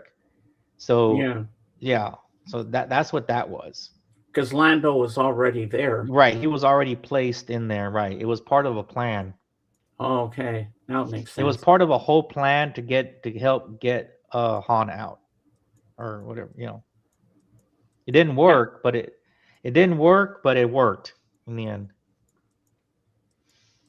And I like how he talks to him in A New Hope when we see him with Han Maboogie. I'm like, I thought he was saying, what? Did I hear that right? Is he saying he's got boogers in his nose? Han, my boogie. Look, he was trying to say, hey, look, Han, my boogie. Yeah, but that was all set up. Like they had to, because he steps over his tail, but it looks like he stepped on his tail. That's why they had Jabba go, ah! I think Lucas was, like I said, he had at the time when he was filming it, he had kids, so he threw a little bit of a kid spot, he sprinkled some kiddie stuff on it. But because they had an original deleted scene with a human being Jabba the Hutt. Yeah. Like it was just a male guy, like a human, Oh but man, he it was took. I just mean, called yeah, it Jabba took the like Hutt. several people to maneuver that. It was a big old puppet. Yeah. Yeah. Well, because they have it in my Star Wars box set. It shows the making of Return of the Jedi. They Yeah. show all the different people. There's even midgets in there Sure. who operate the Yeah, it's a the huge puppet, right? Like there's a bunch of parts to make it move, and yeah, man, I can't. I mean, you're talking like almost 40 something, almost 50 years ago. That's amazing. So what they- it's yeah, it's okay. So it's gonna be interesting to see how the CGI or whatever you want to call it with the new movie with Rod of the Hutt. You're gonna see a big hut, right? You're gonna see Yeah. him really move around.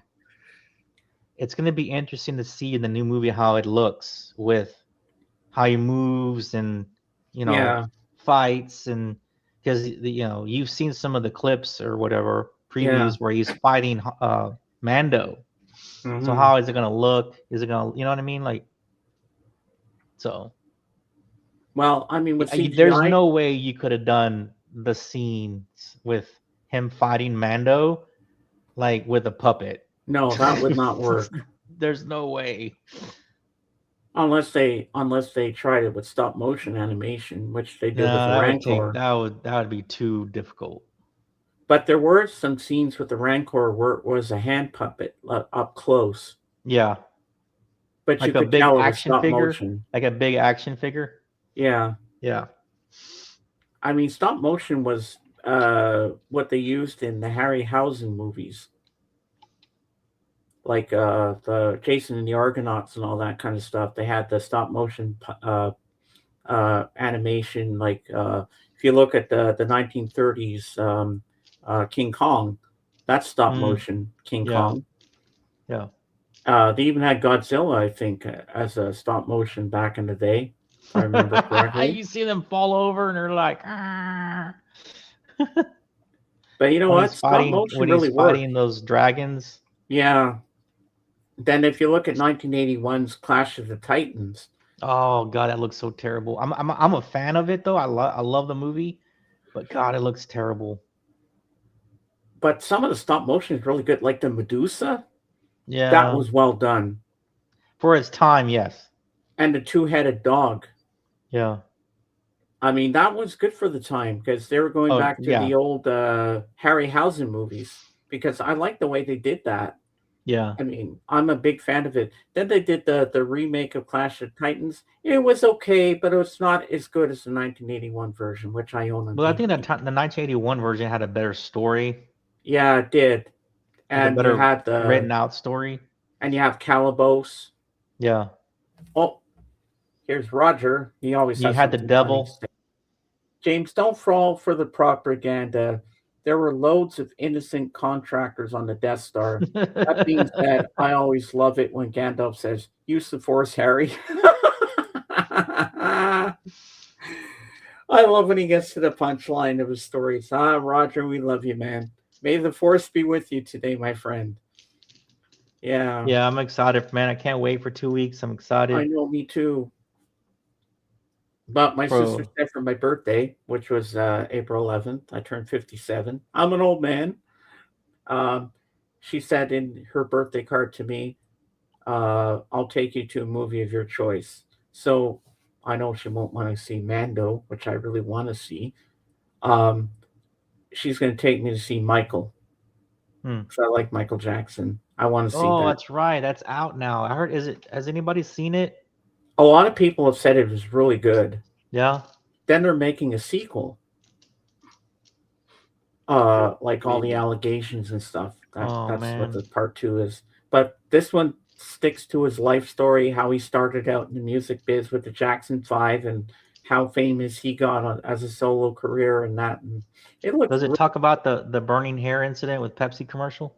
I hope they have that in there because that was really good. Jerry curl caught on fire. It's funny. Jorgen, we can actually see your face now. Yeah, but that is because it's going to get a little bit darker outside. Yeah, the glow was gone. But yeah, I'm I really want to alive. see it. I really want to see Michael. But maybe one of my friends will take me to see Mandalorian because I have to see that on the big screen.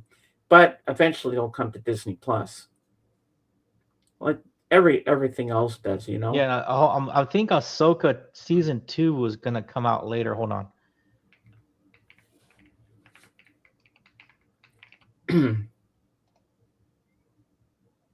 Yeah, it's supposed to be late this year, so it's gonna premiere this year, anywhere from August through October. Ooh. Well, at So be least we ready don't for have a that. Yeah, long I can't wait. wait. I'm excited, man. Me too. That's gonna be so fun. I wonder what they're going to bring to the table in season 2. Yeah, well, they have to deal with Thrawn, Ezra, right? All them. I love Ezra. that they brought Okay. Star Wars Rebels into the Yeah, right. storyline. Rebels. So right, that's gonna tie in the whole Shadow Lord series, right? Because in Rebels, he tries to get Ezra as to fight Vader. So maybe we'll get Darth Maul in this one. No, I doubt it. But No, maybe a reference point, but I doubt it. I don't know. it would be cool, wouldn't it?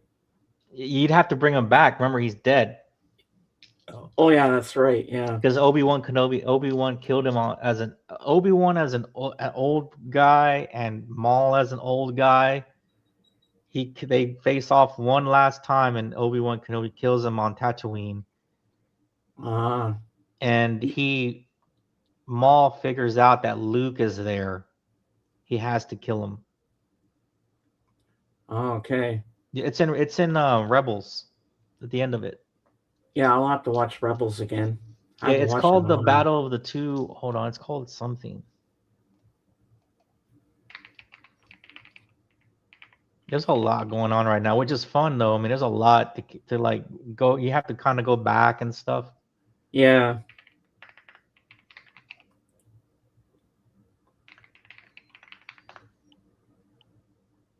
Okay, so it's in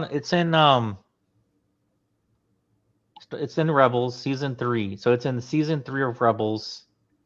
It's in the Twin Sons episode. It came out in 2017. So it's a brief duel that ends with Obi-Wan. I mean, have you seen it? Do you remember seeing it? I don't remember. I'd have to see it again. Yeah, so it's in season 3. If I had. It's called the Twin Sons. So Maul figures out about you already know what happens, so I'm not gonna ruin it. But if you just go watch it. So it's so fast. It's a quick duel, and Maul learns that Kenobi is protecting the Chosen One, which is going to be Luke. Oh, okay. He has a little bit of parting words, and then Kenobi basically, you know how they burn Vader's body.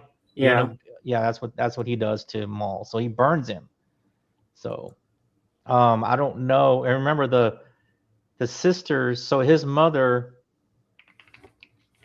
was Mother Talzin. She was one of the Night Sisters. Now, the Night Sisters are in the Ahsoka series. They're the ones that brought back all those the dead zombie, what do you call them? Stormtroopers in Ahsoka.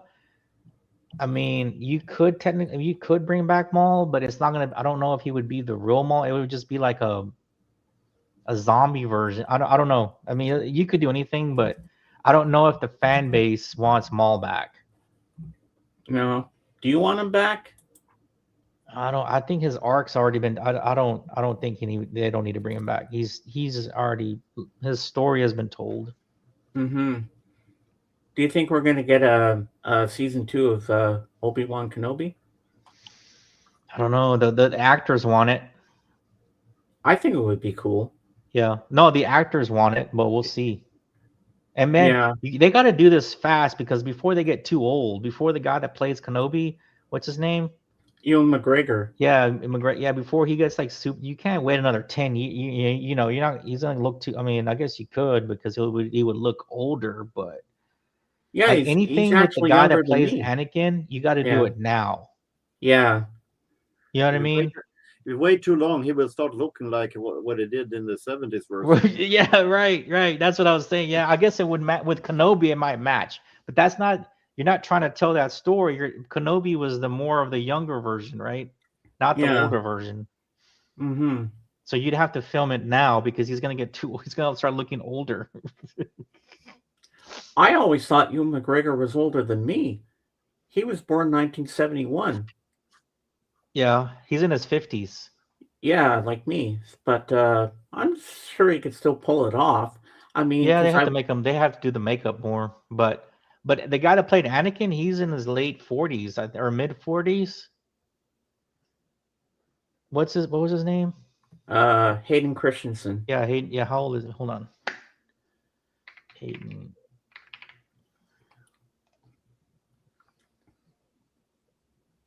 He's 45.